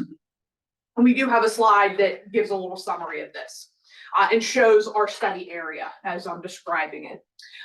So, in order for us to estimate how much traffic the proposed development will generate, we look to a standard publication from the Institute of Transportation Engineers, and it gives us the typical trips that are generated by apartments, by townhouses, by single family homes, etc. It breaks it down based on the very specific land uses. So we get very good data and very specific data. So what we did through this process is we evaluated the change in traffic from today to the future with the additional development and its access points to Lucan's Drive that were shared earlier based on the conceptual plan. And essentially, we have demonstrated through the traffic operations analysis, which has been vetted and peer reviewed by Drew Boyce at Century, a former DelDOT employee, that the roadway network in the area is sufficient to accommodate the traffic that will be generated by this development. Now, as Sean mentioned earlier, there were some traffic improvements that were were recommended through that process in working with Drew through the peer review. First, we certainly are providing pedestrian facilities, not only internally within the site, but along Lucan's Drive as well. Is that limited just for clarity to the frontage of the property at this point? It is, yes, it is limited to the frontage of this specific property. Also through the State Plus review process, we get feedback from DART, the public transit provider, and they have recommended and we have agreed the applicant will provide a new bus stop with 2 companion bus stop pads in the vicinity of the site along Lucan's Drive, and an appropriate crosswalk to allow pedestrians to safely cross between those bus stops. So it will provide very direct and immediate public transit service to this project, as bus route 28 already runs along Lucan's Drive, but we will have a new set of bus stops immediately at this project. Ms. Klein, I'm sorry to interrupt. You mentioned crosswalks. Any problem with putting a crosswalk to that existing parking area opposite us in the event overflow parking became necessary? No, I don't see any reason why we would not be able to provide an appropriate pedestrian crossing for that purpose as well. Please continue. Thank you. Next, we took a look at Lucan's Drive itself. It currently only has limited striping. And so to better delineate the use of the pavement within Lukens Drive, what we have committed, the applicant has committed to provide just some additional striping so that the existing cartway of Lukens Drive would delineate two 11-foot travel lanes and then two 5-foot shoulders, 5-foot shoulder on either side. And what that can do is, like I said, it just, enhances the intended use of the roadway. When there's no striping, people tend to veer more and just kind of drive wherever they want. If we provide striping, it delineates better how the roadway is intended to be used, and it leaves, that shoulder space for additional comfort. And as people are turning into and out of driveways, it just gives that added space. But we're not taking any cartway away. We're not adding any cartway width. It's quite wide in its current standards, but just delineating the pavement a little bit better so that particularly, small passenger vehicles aren't, driving up against the edge of the cartway or towards the center. And, people could technically use that roadway as 3 lanes. In its width. So we want to define it a little better for drivers. And, kind of building upon that, there is limited posted speed limit signage along Lukens Drive. There's really only posted speed limit signs at 25 miles per hour on the far northern end, closest to Cherry Lane. So we have recommended, and the applicant has agreed, we'll install some additional 25 mile per hour posted speed limit signs further down, including in the vicinity of this project, just to reinforce what the posted speed is. And Nicole, could you weigh in particular where Cherry Lane intersects with Route 9? I know that was an intersection we had some questions about early on in the process. And maybe just describe briefly level of service and whether we comply with that DelDOT standard as well.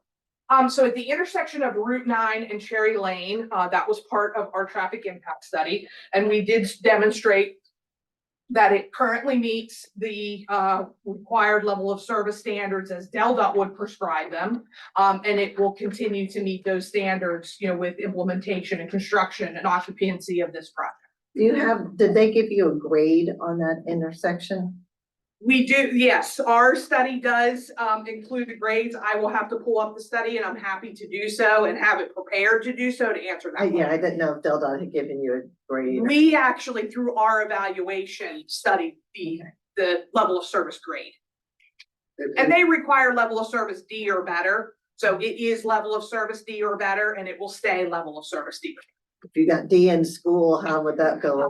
I agree. Our letter grade system, you would not want on your report We'd like card. to see at least D or better. Yes, but it's common in suburban areas, and it's DelDOT's standard that for signalized intersections, which creates some inherent delay by forcing you to stop, that level of service D or better is the threshold. And can you just for clarity define what D means, the 55-second rule? Yes, so, I'll give an overview for those that may not be familiar with the term. Level of service is a letter grade standard that's applied to traffic operations. It goes from level of service A through level of service F. As I mentioned, generally for signalized intersections in suburban locations, level of service D or better is the standard, and that is the prescribed standard by DelDOT. That level of service D designation at a signalized intersection means that on average, a driver will experience 55 seconds or less of delay. So that gives you some context, and a lot of traffic signals to get through the entire cycle can be well over 100 seconds. So as soon as you put a signal in, you're creating that delay for all drivers. So, the threshold tends to be a little bit higher on the delay scale, being acceptable at signalized intersections versus non-signalized. And Nicole, for clarity, that's studied during the AM and PM peak hours, correct? Correct, when commuter traffic's at its highest, as well as the development traffic is at its highest. And that is an average, you have to be 55 seconds or less on average during those 2 AM and PM peak periods, is that correct? Correct.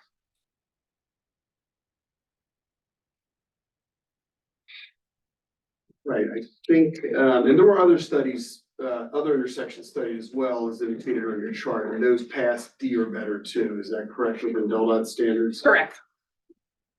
Transitioning to parking for a moment, certainly Nicole can answer any other questions about traffic as well before the end of the hearing. You heard Steph's testimony about how his company studied parking demand. Did you also do a separate study and companion letter? We did, focused on the multifamily, yes, So yours focused just on the multifamily, correct? correct. Do you agree generally with the conclusions reached in Steph's analysis? I do, very much so. Okay. Could you also share yours? Yes, so as Seth, mentioned, I think in summary earlier, we also did an evaluation of the parking needs for the multifamily units. We utilized, again, a parking manual from the Institute of Transportation Engineers. And what that manual includes is very much like our trip generation. It includes data on parking needs based on similar sites across the country. So we were very lucky. A new version of the manual was just released last fall, in the fall of 2023.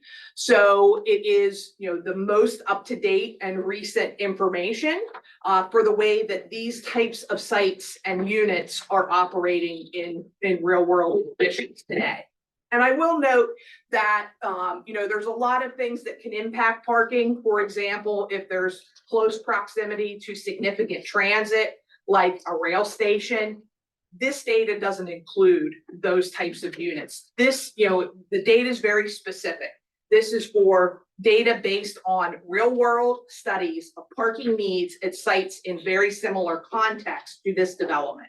It has a little bit of public transit through bus service, but it doesn't have significant public transit. It's not in a downtown area that would be highly walkable to, much more so than this, site, it will be walkable.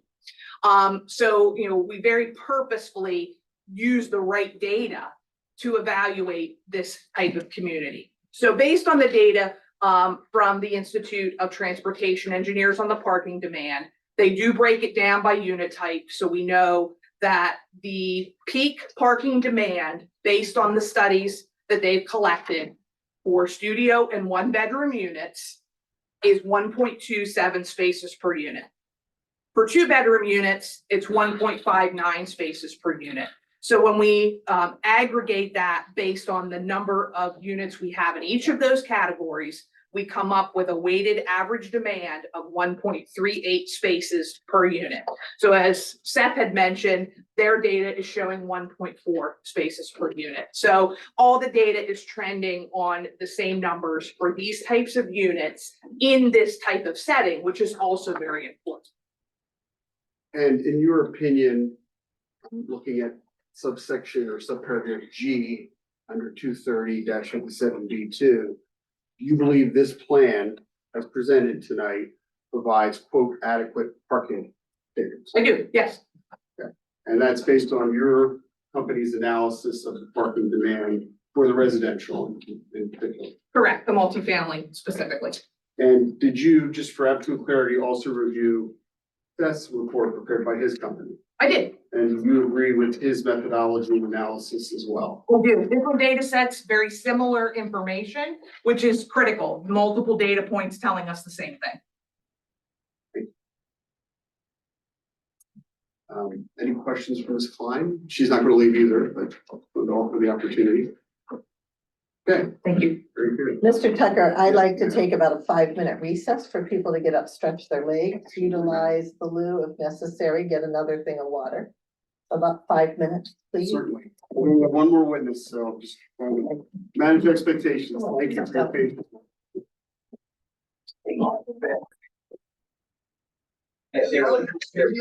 Mr. Tucker, you can go ahead and get started again, please. Thank you, Mayor. I have one last call. Ellen Tracy's here with us, and Ellen, if you could just say your name for the record, where you work, and what licenses you need. Tracy, I'm a landscape architect and registered in Pennsylvania, Delaware, and Maryland. I've been practicing for 39 years as a landscape architect. Here in Delaware, And, I want to jump right to subsection D, or subparagraph D, that talks about one of the standards the board must consider. And it's about plantings and its maintenance as a sight and sound screen. Do you have a landscaping plan? yes, I do. And actually, there's an excerpt of the 7 sheets, that I've left in there that she's going to sort of circulate, because you can see on our slide, we're showing, 2 small red lines. I think we have a repeat of that. There we go. So if you can see these 2 little red lines on either side of the retail area, those are the locations where the parking areas are adjacent to the roadway. And the code requirement for where parking is adjacent to the roadway requires 2 options: either a solid brick wall 26 inches in height, or a combination of steel ornamental fencing and continuous evergreen hedge 26 inches in height. Now, I measured my headlights on my car before I came. The bottom of the headlights start at 30 inches and the top of the hood is 40 inches, and the hood's a little bit above that.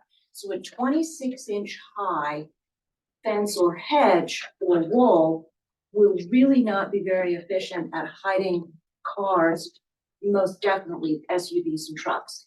And in these 2 locations, as you're driving down Lucan's Drive, from the left of the plan to the right. I'm interrupt just 1 second. It's slide 28 for those trying to find it in the package. So you can see that if there's a 26-inch high wall or fence there, you're gonna have an open view as you're driving of the backs of the commercial buildings, the retail buildings, the back of the commercial building, which is not a very attractive view. And you're gonna look right across the parking lot at all the cars, and the residential buildings inside that parking area are going to have a view out to the street. So instead of having street trees with an open lawn and a 26-inch high fence, which is 2 feet 2 inches high, we're proposing a fairly dense evergreen screen of large evergreen plantings in lieu of that on both sides of that plan, where you can see there's another little section. It's very kind of almost de minimis to the right-hand side of the retail grouping, a short section where the parking lot abuts an open space to the street. And in this area as well, we're proposing a fairly dense evergreen planting, which will also benefit the residences as well as the drivers on the road, so that it will be more effective at screening the parking areas. Okay, and how high generally do those evergreens grow a year, and at what height are you recommending we start at? So they're gonna go in at a minimum of 5 to 6 feet high, even higher, some of them, and there'll be a combination of spruce and holly and cedar. And there's also gonna be shrub plantings mixed with them, so there'll be a fairly immediate density, much more so than a 26-inch high hedge or open metal fence would do. And about how many feet a year will an evergreen grow on average? It varies for the species, but they're gonna average between 1 and 3 feet when they're getting established.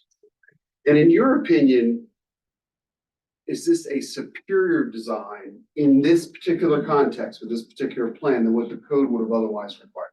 I do. This is a location where there are residential uses and units surrounding this that would benefit from the noise and screening from the roadway than a retail parking lot in a city location that is on a street frontage that would be more inclined to look better with the low metal fence. So put another way, in some cases, the code provision would make a lot of sense, correct? Yes. But in this case, given Seth's design, the code does not do all it could versus your design which would allow for higher freedom. Exactly, and this also takes into consideration, these areas are adjacent to the loading zones. And those loading zones that are on either corner of the retail buildings to the left and the right of the entrance have a perimeter wall which screens the loading zones that's attached to the building. pressing the wrong set, but that way, that's going to screen those areas, and then this mass planting will adjoin that, so that those service areas are well hidden from the public. And I'm gonna break a cardinal rule and ask you a question I don't know the answer to, but I just have to ask you this. Was this variance your idea? I mentioned it, and I said, but you could just put the fence in and no one's gonna know it's there. But we decided that it would be better with the variance, I guess. That was pretty good. It's quite. Any other questions? Are there gonna be any, I noticed on here, there are some street trees, but behind on the one side, you've got the townhouses that back up to Lucan's Drive and the apartment building backing up to Lucan's Drive. Are you gonna put any screening there? I mean, who wants to look at Lucan's Drive? Yeah, so where there's on the right-hand side, slide 2, which is the side, is it very good? Side illustrative, there, you missed it, there it is. Okay, so on the illustrative site plan, there's a few other items we could quickly mention. As you look at this overview, there are amenities that we're proposing 2 pocket parks. Pocket park that is on the right area of the. Right there? Here we go, there we go. Careful now, we'll shoot back at you if you go. So there's gonna be, Walk a little closer, make sure. there's gonna be a pocket park right here with seating and walkways. Then there's another pocket park over here with seating areas and gathering spaces. And in this space is gonna be a community playground. So that's also for everyone to use. The amenities then include the standard street trees, which are going to line all of the streets that you see, Lucan's Boulevard, the cul-de-sac of single-family homes that goes down to the right, and all of the areas internally have parking lot trees within the islands, parking lot landscaping, and trees lining the roadways.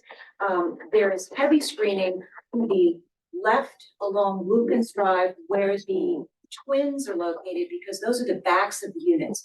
So in the landscape plan, there's a heavy evergreen dense planting that entire distance. But on the right, where the pink apartment building is facing the front of Lucan's Drive, that will have more of a residential foundation planting, because those will be, the front door look to that particular building.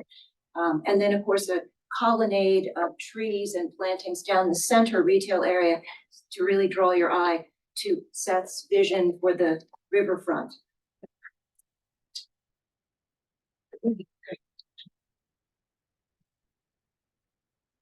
So, that will be our final witness, this evening. Thank you for bearing with us. And I would be remiss not to mention the quick check standards. I see Mr. Walton looking at me, and I actually have put them up on a slide, anticipating that they would be relevant this evening. And so I will quickly walk through the 2 variances. As you know, we put up the slide on the special exceptions, and I walked through what I thought were the applicable sections, and I drew out testimony regarding those we would submit when we meet the standards for the special use or special exception, excuse me, and that's been brought forward through the exhibits as well as the live testimony. Now, moving to the 2 variances, you heard testimony regarding 2 primary issues and the 2 variances. So I'll start with the landscaping first. As you heard from our landscape architect, in this context, in her opinion, the code required buffering is not nearly as desirable as would her alternative be. And that is predominantly because in this design, these openings that we can see through as you're driving north on Lucan's or south actually reveal the rear of buildings. And so planting types that grow higher are more desirable. So in this unique circumstances, we would submit that given the nature of the zone, of the uses therein, that if you were to grant this variance this evening, it would not have any adverse impact on the surrounding area. In fact, it would have a positive impact with this project, not a negative impact. And that it's a reasonable improvement in the normal course of developing a property such as this where the code is actually creating the hardship. Because has not been amended for, some time. And in this unique circumstances, this type of design clearly had not been contemplated. If it were, certainly, you would want higher plantings, as our expert has recommended. So in the landscaping variance, while we could certainly install what is required by code, it is not as desirable as what we would respectfully submit our landscape architect is proposing to the city and its residents. Regarding the parking variance that is sought this evening, we have received reports or letters from two witnesses, both which have backgrounds in design in a land use context and or traffic engineering and analysis. And both have looked and relied at publications that are national and or their own professional experience. So I've told you he's been in this business for over 16 years, Nicole over 20. And in their expert opinions, relying on additional sources and not just their own experience, they believe that the parking proposed actually exceeds somewhat by a little bit. Seth mentioned a little buffer just in case we had to change our design and final engineering, but that the proposed parking would meet and slightly exceed the demand for this particular use. In a worst case scenario, which we do not anticipate, we do have overflow options, one that is real that exists today and one that could be built with some additional approvals.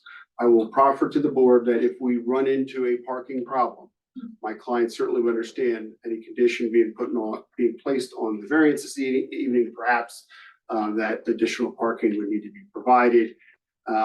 And Newcastle County, just by way of comparison, has a similar provision when the Department of Land Use may grant a adjustment in parking where the department would like to see there's an opportunity to do parking elsewhere if there's an unexpected situation that should arise.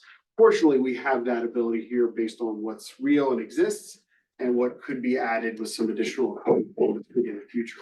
But I also want to be clear, I do not expect, given the testimony and the analysis done, that it's ever going to be needed. In the 20 years that I practiced in Newcastle County, and where the Department of Land Use in Newcastle County has granted deviations like this, there's not one instance where they've ever had to come back to an applicant who's analyzed it as it's been analyzed here and said, hey, we got a problem. You guys are gonna have to put more parking in. Not one time in 20 years. I'm not saying it's impossible, but it's highly improbable. So in this case, again, we have a code provision that is at least 20 years old, does not contemplate a mix of uses, that is creating this hardship in this instance. And we respectfully submit that the testimony, the expert testimony indicates that if the board were to grant the parking variance this evening, it would not have an adverse impact.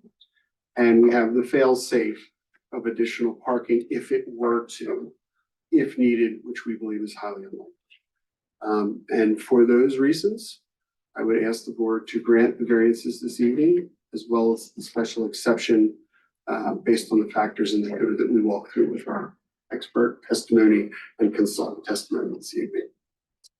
Thank you. Thank you. I have a question. When you're done with your question, I just want to make sure you ask city staff for any comments, Chris or Jeff. Oh, yeah.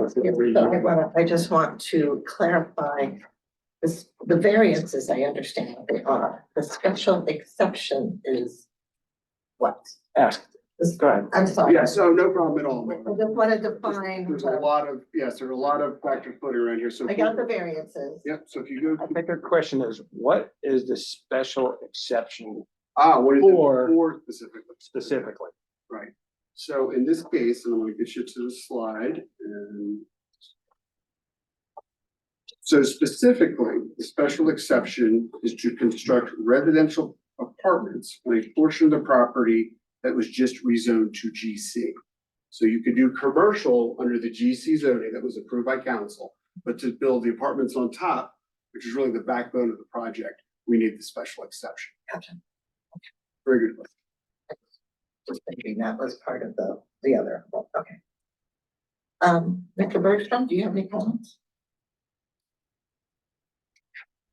Philosophically, the applicant has had the property for almost my entire tenure, and he's tried desperately to put a bank or college or something on the property, and this is a way to enjoy that view of the river. I think it's an excellent project, and it looks really high end as far as I'm. Anything else? No? Sir? Just wanted to say that the plan that they're presenting is consistent with the plan that was presented to the planning commission and the city council. And there was actually part of the ordinance that was approved that rezoned this. It was conditioned on a plan being submitted. That is the same plan that we're looking at tonight. I do have a question about the overflow parking. I just wanted to confirm that it's on the other side of Lucan's Drive, and it wasn't built for any other use. It's not a required parking for any other previously approved site plan or. Yes, very good question. I asked Mike to touch on that because his firm had prepared that plan, and I know there's been a lot of testimony tonight, but his testimony was that his firm prepared it, he searched the records, and it was a standalone parking area, and no other use was dependent upon it based on his research of the records, both public and what he had at the company, as I understand it. Correct. And this is just a question, and I don't know if I have a strong feeling one way or another. Is it appropriate to be talking about an easement being placed on that overflow parking to reserve it? That's more of a subdivision Site plan. site plan issue. I would say, Chris, because here we're only really doing with three things. Special exception for the parking, even though they talked about a lot of stuff. Special exception for the parking and the 2 area variances.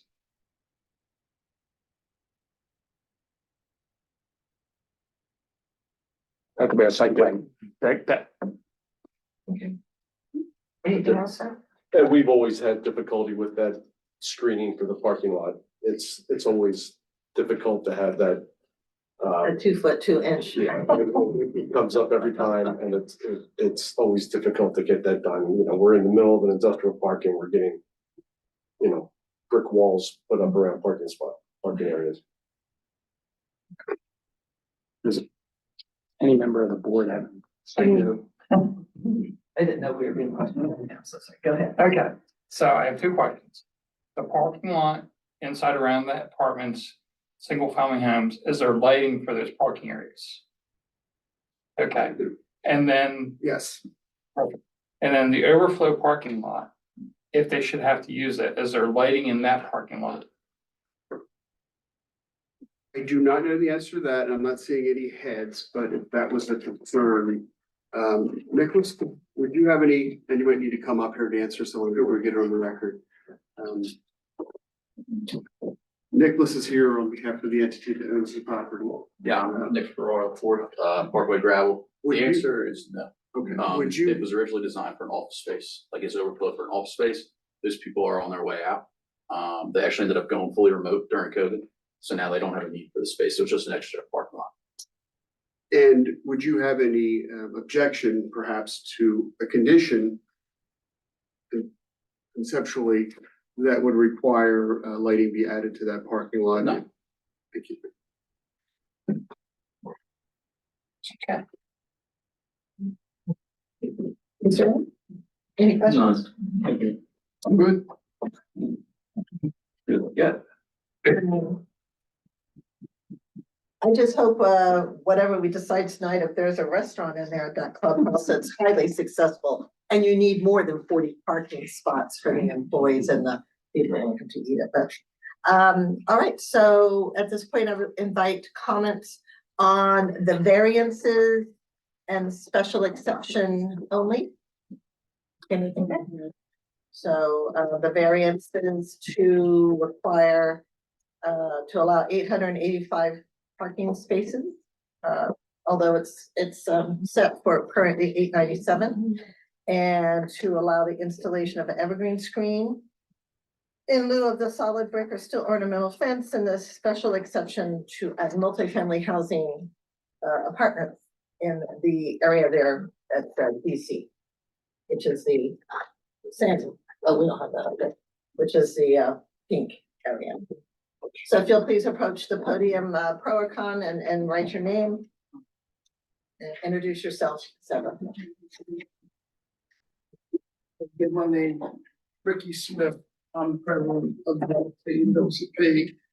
I've been in the NAACP since 1960. I've been in a lot of zoning meetings between the city and Newcastle County. And this zone meeting is different than a lot I've been to. The developer is basically a nice developer. The family's nice. You can't go to when they gonna build something, you can't go someplace and talk to a family who put up their money, who own the land and their law department and get the questions you want. And most of the time when you have a problem, they are saying, we're gonna do this. But 90% of the time, they are doing what we ask them to do with the community. They have worked with the community.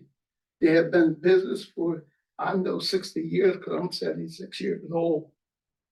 And I know they're hard, black and brown, white, everybody. They've never seen color in Hardin. When the port was on its span over there, they sit down with the longshoremen and everybody. They told them what they was gonna do. This development is nice, very nice. The over parking, I have seen myself. They have plenty of parking back there that they can move to. Apartments is difficult, rental is difficult because the family will move in and they'll say that we got 2 cars, that wind up with 5 cars and 6 cars and stuff. It's up to their management department to put in their lease. There won't be no more 2 cars or 1 car. So when the tenants start fussing, they have an out, they get between a fuss that they ain't gonna do it. They have always had to be to bring the police in. But this part, they'll be able to go to court and maintain 2 cars or 1 car or whatever they're gonna ask for. And NAACP have been working with the family for years. From his grandfather, which is nice. I asked you all to meet with his grandfather and the family and stuff, to his great grandfather. So we support this, and we support it because Wilmington had 2 years ago 997,000 people in it. Now they got 1.038 people in it and growing. So houses is going to be needed. The city of Newcastle got the most, what people look at, the beginning of Bear and Delaware City, where people want to come. And on that river, it's going to be a demand. And for young folks coming up who's in school, who come out making a decent salary, or want to start, young nurses, young doctors, this will be the ideal places that they can live. So the NAACP and the community, I hope, support this project with a relationship that they have built with this family in the last year. So thank you, guys. Thank you, Mr. Secretary. Yeah, it's generally 3 minutes in Newcastle. He was rated about 3 minutes. I had to put a timer on it because I didn't have it.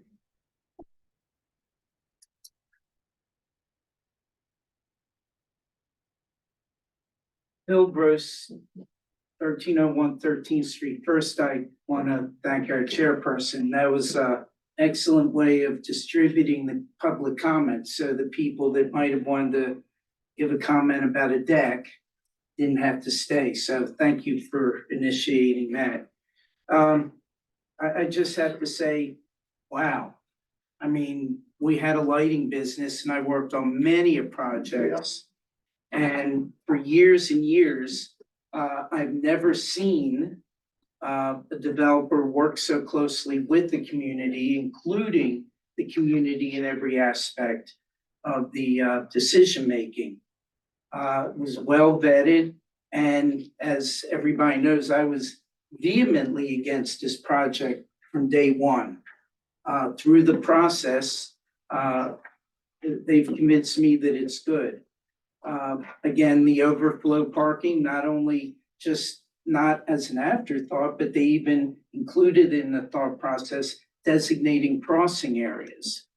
The bus stops, plenty of sidewalk and connectors and designated crosswalks from the businesses and the companies.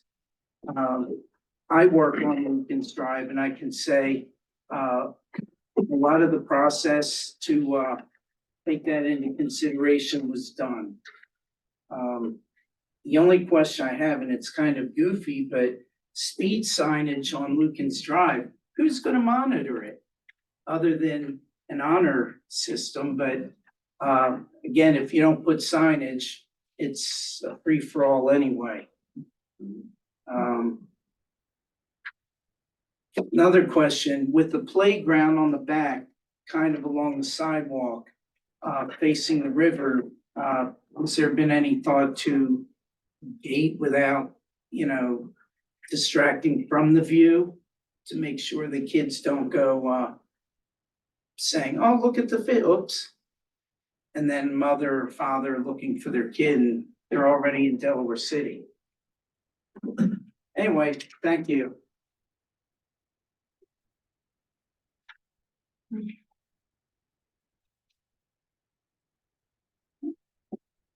Well, my name is Jeanette Swain and I live in Monmouth Park at 129 Stanley Lane. And I am in favor of the variances that's been presented here today. I think it's a good idea to have this housing project in this community. I think it'll bring new lights. I think it'll bring affordable housing because it seems like it has a little something for everyone with regards to size and affordability, hopefully. And I just think the concept of kind of like making it like a little city sounds really nice. We don't have anything like that in this area. So I think we should approve the variances. Thank you. Thank you. Thank you.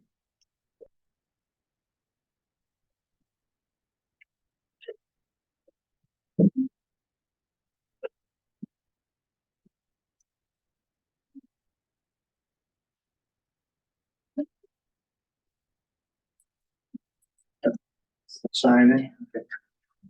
So you gotta bring your own pen, is that the idea? No, thank you. I'll put one up.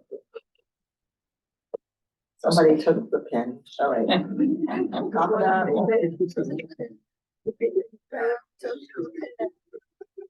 Yeah, Rod Miller, East Third Street. Well, I guess I'll be the only one in the room that's against this project, but it's a done deal anyway. I was against it from the beginning when I first heard about it 2 years ago, but this was all decided by city council last year. But I just want to make a couple of comments, since it seems like, except for one person, we're veering off of the commenting on the variance request. I just want to say I'm familiar with this Lucan's Drive. In fact, I guess it's 25 miles an hour, if I'm not mistaken, back there. It's supposed to be anyway. I tend to drive the speed limit. In residential areas, I've been passed by people who don't like that have zoomed by me in a very unsafe manner. I would say, I don't know how many dollars you're putting in to fixing that road up, but that road is a disaster. It's got potholes. Plus, one thing that I have never heard mentioned here, the railroad tracks run through this, okay? It's an unpleasant thing where I have to deal with it every so often. You have to wait for the train. But again, all these new residents, it's something that they're gonna have to deal with. And with all this traffic, you got 2,300 people that work back in there already. And I've said from the beginning, I've heard, the opinions on the traffic studies. I just think this is gonna be an outrageous amount of traffic. I can see accidents. I can see fender benders. And when I was told what you're doing with the roadways, 5-foot shoulders, I don't know if that's enough room, with fender benders. As far as how good this is for the city, I'm not gonna debate about the restaurant and all this other stuff. I'm sure a lot of people, seem to enjoy that, but $264,000 a year just doesn't seem a whole lot, particularly when you consider that our police chief already said that he was gonna need 2 more policemen plus a new car, which would take up, if that's, you know, if he's gonna stick with that, takes up 75% of that money. So the city's only looking at a net $60,000 a year gain. Okay, well, is that, you know, really worth it? I'm sure this place is gonna be wonderful. I just wish it was someplace else. Because you've got a road that winds back like, I guess, what, 1.5 miles? I think that people want to live all the way back there and are gonna be caught up at least twice a day at rush hour, you know, in traffic jams. I can't even imagine it myself. I couldn't even imagine that. And see, you need roadways in a place like this. You need other accesses like they have up in Wilmington, you know, up there, you know, with the recent, I don't know how recent they are now. They've been there, you know, for a while, but where you got the baseball park and all that, you got all kind of access roads, roads leading everywhere. Here you've got one in and one out.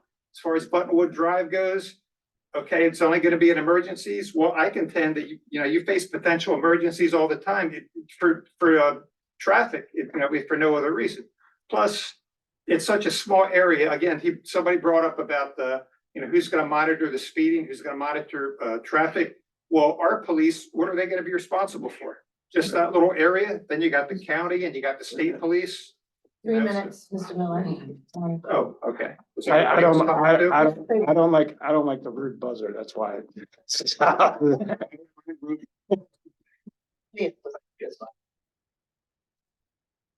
there anybody else who would like to make comments for, against the variance? Then he gets a chance if nobody else is gonna speak. So, One more. oh, one more, okay.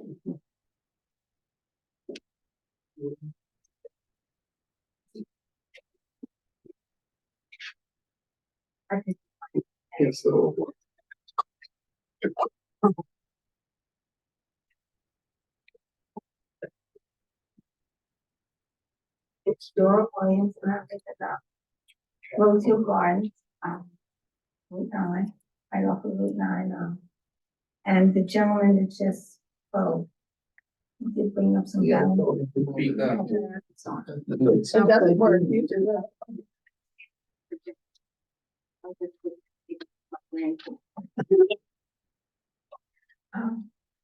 The gentleman just spoke, he did bring up some, valid point. But, I was kind of skeptical about this as well, because we're bringing people into an area that is polluted, involved in environmental justice. And as you know, Newcastle has always been a place with a lot of heavy industry.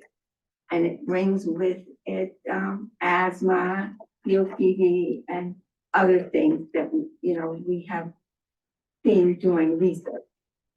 But I think all in all, this is going to discourage in heavy industry. It seems like this mixed use is going to be the answer to that dilemma. I think it's going to bring about a change for maybe not only the city of Newcastle, but for Route 9. It seems like I like the community part of it, the small city that has been brought out, the screen of evergreens as opposed to a screen of heavy industry and dust and trucks. That scares me. It not only scares me, but I think it's obnoxious that we would even want people to live like this. So I think this brings about a new standard, a new phase that we're saying that now we're thinking about people. We're actually thinking about human beings and whatever things that might be is going to obstruct that we can change that as well. So I am in favor of very much so. Thank you. Thank you. Thank you. Anyone else? Mr. Tucker?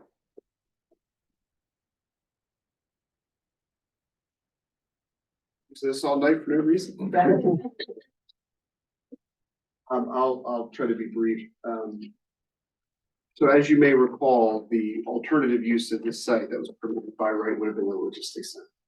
That would have been tractor trailers and trucks. next to a school. And that use would not have required a traffic impact study of any sort. So if traffic is a concern, this is certainly the lesser of the two. The traffic study we did follow DelDOT standards. Level of service D or better, while it sounds like a bad grade, and it's true, it is a bad grade. When it comes to the traffic world, it's not.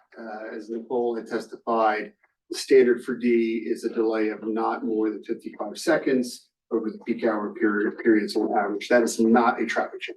That is actually the opposite of traffic jam. So respectfully, I welcome all comments. We need more comments and people having the ability to speak at hearings like this and otherwise in our country right now more than ever, I think. So I welcome them, but factually and from an expert testimony standpoint, concern over traffic jams doesn't need to be a concern. That will not happen in a D+ environment. You get into an F, yeah, you could sit through 2 cycles, but D or better, you're only going to sit through 1 cycle. That's not a traffic jam, with all due respect.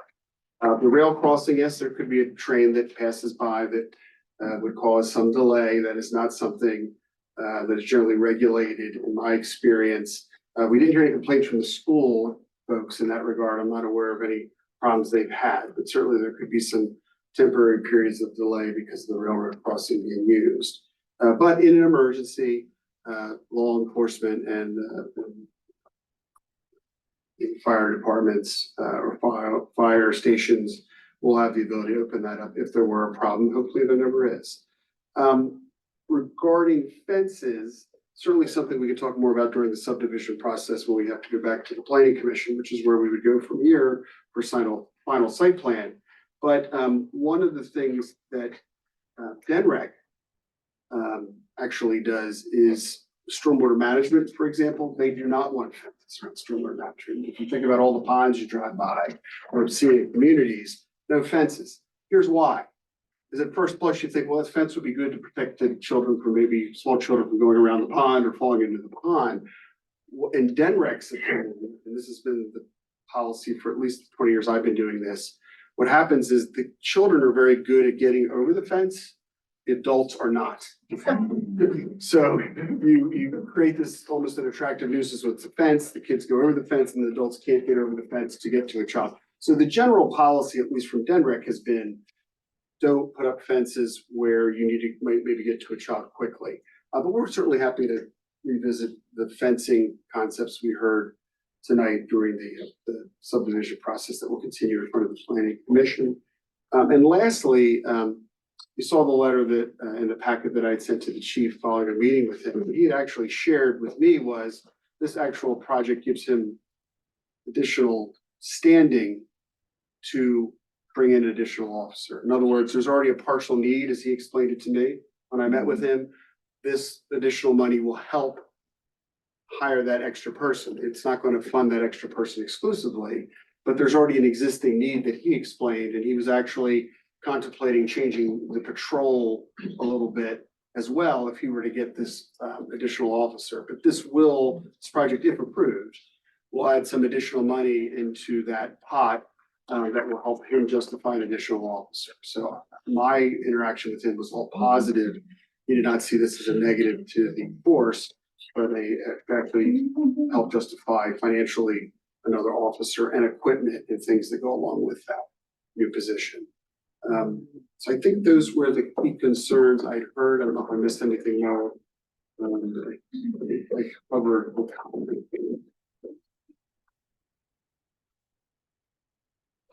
The board has any questions now, any additional questions, now would be the time to ask them.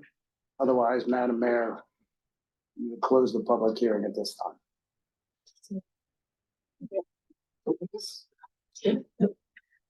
Thank you, Mr. Tucker. Thank you. Thank you, Gordon.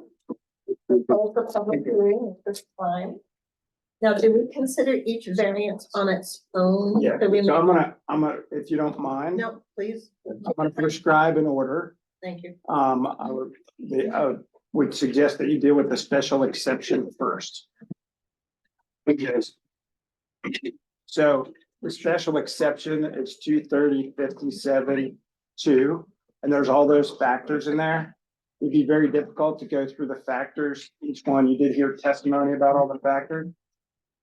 If you sought to vote in favor of it, you can incorporate the testimony that you heard tonight from the applicant's witnesses. Say for the reasons stated by the witnesses, you believe the factors in 3057B2 have been met. If you were inclined to vote against it, you would say which one of the factors you didn't think were met and why. You could also alternatively go through each of the factors and say, this is why I think they're met or not. So that's really up to you, but I think that if you're inclined to vote in favor of it for the reasons stated sort of on the record by the witnesses, I think that would be sufficient. Okay, so you want us to vote on that now? I want to do a special exception, but we're going to walk through each one of the variances, both of the variances separately. Okay. Do we need to make a motion first? Yes. Make a motion to, You state your motion in the affirmative. make a motion to approve the special exemption for section 230-B. 230-57 apparently. B2. B2. I'll second the motion. You go. You got, hang on. Is there any further discussion on the motion? Yeah, then we got anything to say. Okay. All right, so I approve the motion based on the testimony that we have heard from the witnesses. And is all of that incorporated as part of your reasons in the record for your vote? Yes. Mr. Aaron? I vote in the affirmative for all the reasons, that I heard for the testimony provided.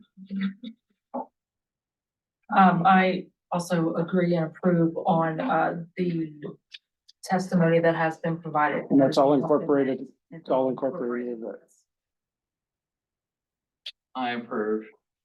Based on the testimony I heard and everything that was incorporated in the statements. And I approve based on the testimony that we heard. And just so we're all clear, right? You voted in favor. So, and I'm gonna ask each one of you, do you find that the requirements, and I ask everybody just one at a time, do you believe that the requirements of 230-57B2, A through G have been met? I do. I do. I do. I do, sir. So if you guys are wondering why I'm going through this exercise, you have to state reasons in the record for your votes. It's Delaware case law. Mr. Tucker would kill me if I didn't go through this exercise because the things have been undone, and Mr. Denotes here as well. So the next one that we'll deal with would be the, I'm gonna call it the parking variance. So you need a motion in the affirmative for the parking variance. Make a motion to approve variance from section 230-28 of the city municipal code, which requires 1,087 parking spaces for the project to allow 885 parking spaces.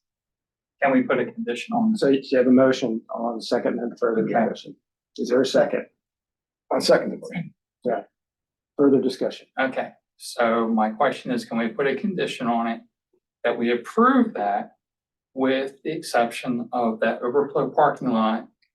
If they're going to use that for like the restaurant or people visiting or the retail shops, that there's lighting in the parking lot so that there isn't a hazard to anybody parking in there. Because we don't want anybody to get harmed crossing the street in that overflow parking lot. I'm gonna say yes, and it was actually offered as part of the testimony, so I'm gonna say yes. Okay, cool. Okay, Thank you. so you have a motion and you have a second. And Mayor, this is where it gets a little tricky.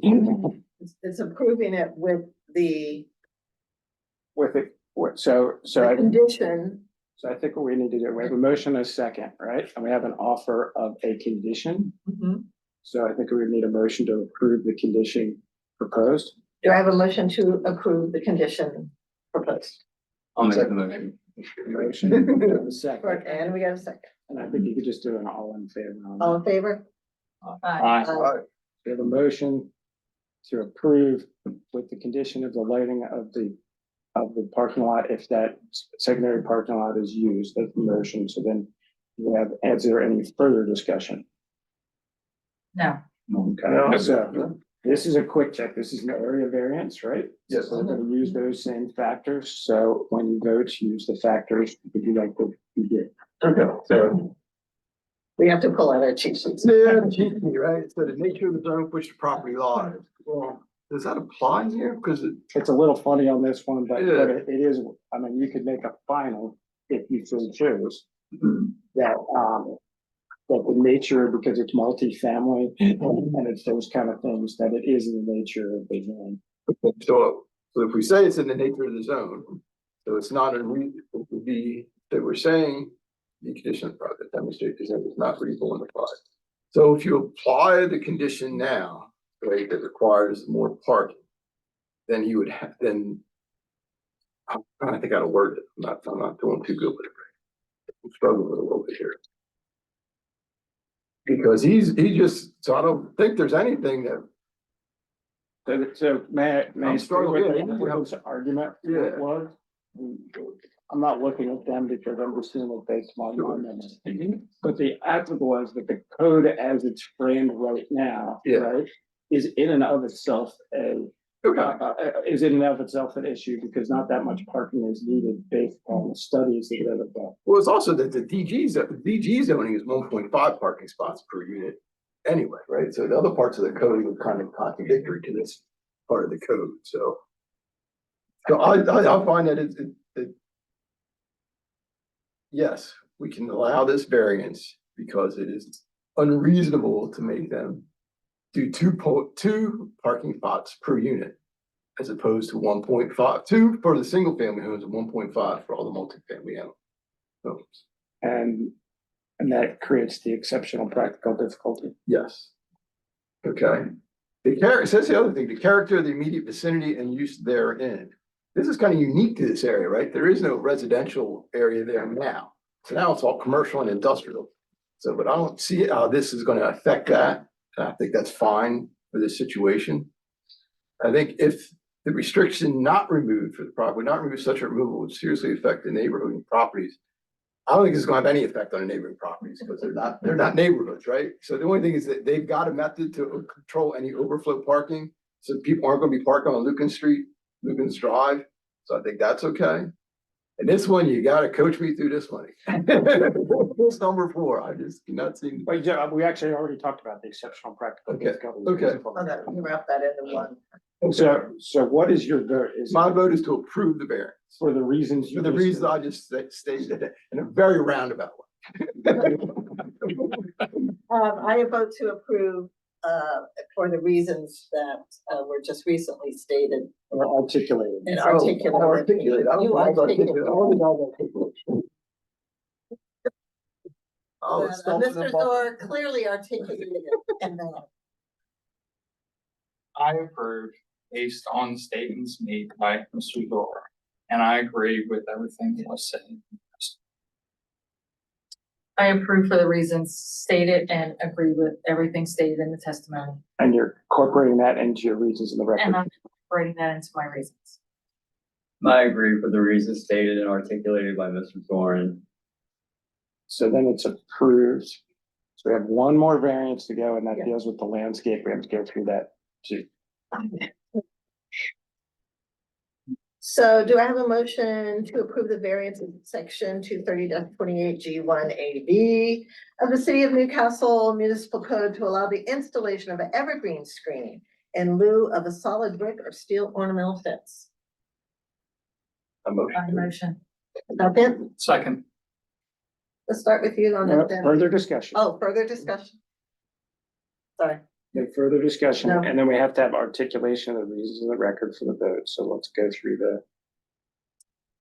He does that though, right? it's correct. Yeah, so he starts that.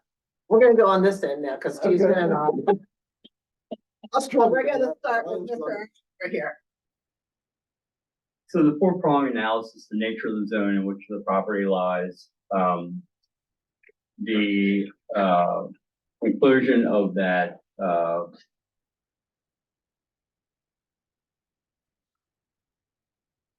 No, I'm struggling with this one already.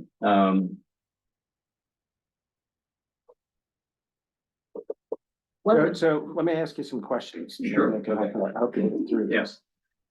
So in the nature of the area where the property lies, right, is the screening that's proposed inconsistent with anything within that area? It's not inconsistent with anything in that area, and it provides a barrier to Lucan Drive. Okay, and you believe, the question is it superior to the 26-inch? It is. Okay, so that's one. Okay. And this is unique to this property, and it's not necessarily, a dispute with anything in the area that's there already, any businesses or any property that's in that area. If the restriction were removed from the property, that would not, I mean, again, I don't think it would have any serious effect on any neighboring properties that are there.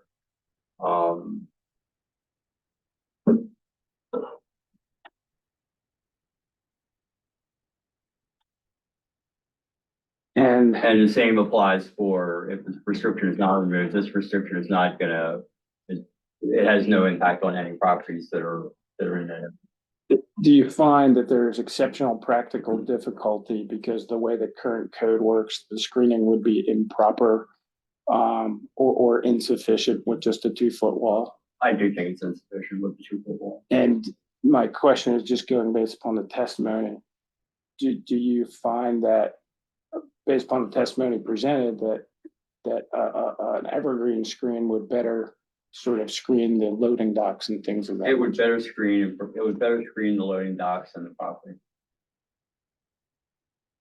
So, and then what is your, so does that constitute your exceptional practical difficulty? Yes, that constitutes my exception. And so your vote is? Yes. And I approve for reasons stated and incorporated in the testimony that the evergreen screen is gonna be much better suited. Okay, so your vote is? Yes. Yes. Approved, yeah. My vote is approved for the same reasons, Mr. Waste. My vote is in the affirmative for the same reasons Mr. Irwin clearly articulated. I approve of the reasons Mr. Irwin articulated. Okay with that. So then that takes care of all the variances that are up for this evening. So I will speak to the applicant. So it's going to take me 2 or 3 weeks to get to this. So we'll do it for everybody in the audience. There'll be a written decision that comes out. That written decision is not final until it's filed in the office of the Board of Adjustment, which is at Town Hall, which is a filing cabinet. So once it's filed, then it goes in. Then someone would have 30 days to take an appeal if somebody decided to appeal at that point. With that, Madam Chair. Do I have a motion to Or to adjourn. adjourn? Thank